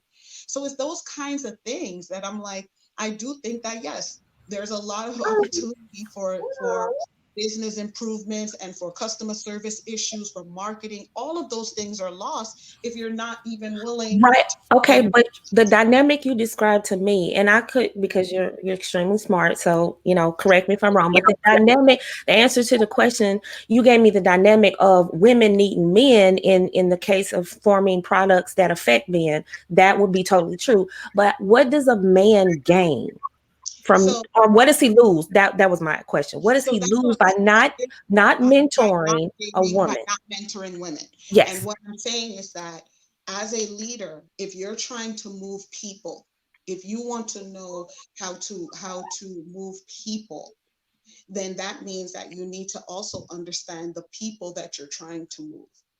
And so unless you're conducting business with only men, from service line to supply chain to marketing, if you're not dealing with any men, then sure, you can be in a bubble and not have any dialogue with women. But if you're making a product and you're expecting to tap into the financial market that women have, or the spending power that women have, how do you do that if you don't even have to learn from women? But does he need a mentee to do that when he has female employees? He has test. You said, what do you call that in marketing, where they test the market to see their demographics and focus groups? Focus group. Yeah. Right. Why does he need a particular mentor? What does he lose by not mentoring a particular woman? No. Okay. So as I believe in mentorship and sponsorship, I do not believe any one individual is required for it. So there may be some people who are able to go through the mentorship process and never do it with a different gender, and that's cool. However, I look at it from a wider perspective, that if everyone follows that same perspective, it will not be sustainable, because at some point you're going to miss out on almost 50% of the working population. How do you learn to be a better boss to women women if you never speak to women? How do you learn to be a better manager of women if you never speak to women? How do you learn to harness and to make different choices that support the lifestyle of your employees if you never speak to half of your workforce? Suzette, I think that we kind of got away from a central tenet, though. Our primary conceit was never, I don't want to work with women. My primary conceit was, I won't be in a situation where I am alone in a one-on-one, stereotypically mentorship situation. I have no problem working with women every day. Exactly. And from the beginning, what I told you was, okay, I think there should be this separation between being alone with a woman and conflating it with the mentorship thing, because I feel there's many ways. No, mentorship is just the overarching term. I advocate but that's what I'm talking about. I'm talking from the overreaching concern, the idea that you have to be alone with a woman in order to fill this function is a false one. I don't feel you have to be alone with a woman that he shouldn't be alone with her, no matter what the premise is. That's the issue. Okay. I don't dispute. If you as a man feel like you can never be physically alone with a woman, then don't. But don't use that as the excuse to not offer sponsorship and benefits and mentorship and knowledge, because you don't need to be alone with a woman in order to do that. Jay Shine, I speak to women, just not at work. You need to put that on a t-shirt. Jay Shine was talking so much shit over here. He talking so much shit. I speak to women, just not at work. Jay Shine is protecting the bag. I have no problem with that, brother. I think there are many. I just want to make fun of Suzette again. Luckily, I have a lot of self-confidence, so it's fine. Bailey, my son is 9 months. Yay! Yeah. Amika Latimer loves Nicole. Everybody seems to love Nicole. I have not met anybody that was like, man, I hate her. I mean, some people hate me, and that's cool. But even people who don't like her, they just kind of mumble because it's it's plenty of them. Trust me. If you ask them, oh, why? I mean, what are they going to say? She's obnoxious and loud? No. She just says things I don't agree with. But to be fair, a lot of those people are men. To be fair. A lot of those dudes are bad. They don't like that secure the bag piece. That's because they haven't listened to it thoroughly. Well, they don't listen to me either, because I try to tell them. Listen, I tell people all the time, Nicole is giving away secrets about the way men think that I wish she wouldn't. Oh, I tell on y'all all the time. She be telling me, because there's certain things that we can do as men, particularly those of us who become successful in life, to kind of manipulate the whole game. And she's just out there telling secrets. I'm like, calm down. I don't need her to know that. Suzette, can we link after this though? Absolutely. I would like to keep in contact. Absolutely. We gotta wrap it up. I'm gonna have to because you're saying some radical stuff right now. I'm not a feminist per se though, but definitely I even if I don't agree, I'm not above hearing people out and being open to different perspectives, because I think it's important to be able to have a conversation with anybody, no matter what I may believe or stand firmly on. So I'm just glad that we were even able, or I was able to participate in this conversation, because everybody is not necessarily, hey, yeah, you're right, we all right with this and that, but just that we're having this conversation. I think that is something big that I want to walk away with. So Nicole, even if I'm not agreeing everything with that you say, or you too, you Steph, I still want to keep in contact and hopefully participate in some more of these conversations, because this is good stuff. I think this is where the brain grows. This is where perspective changes and evolves. I got a lot of stuff to digest. I'm gonna go take care of my pitney because they are probably starving. So thank y'all for having me, Yusef. I appreciate you for inviting me. It was a pleasure speaking with everyone. Jay Shine, oh Lord. Please get him in the next chat. Like he was saying mad shit on the side. I was like, ooh, he going in with these comments. Be careful what you ask for. That brother is thorough on the mic. Shout out to Jay Shine. Well, listen.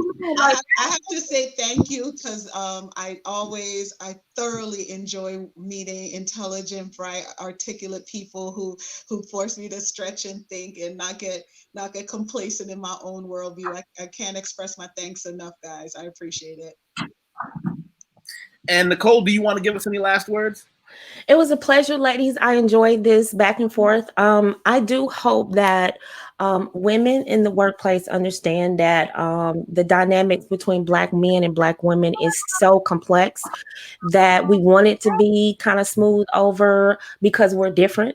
But it's just so complex. We just have to be open-minded when it comes to the opposite sex. Just like we want them to understand us, we need to understand them, and so that we can have a smooth transition. Because I would love to see more professional Black men and Black women in the workforce, but the hostility is real, and unfortunately, it is what it is. So my solution to this whole thing, because I like to end on solutions, is women mentor women and men mentor men, and abide by the rules of your company manual and keep it moving.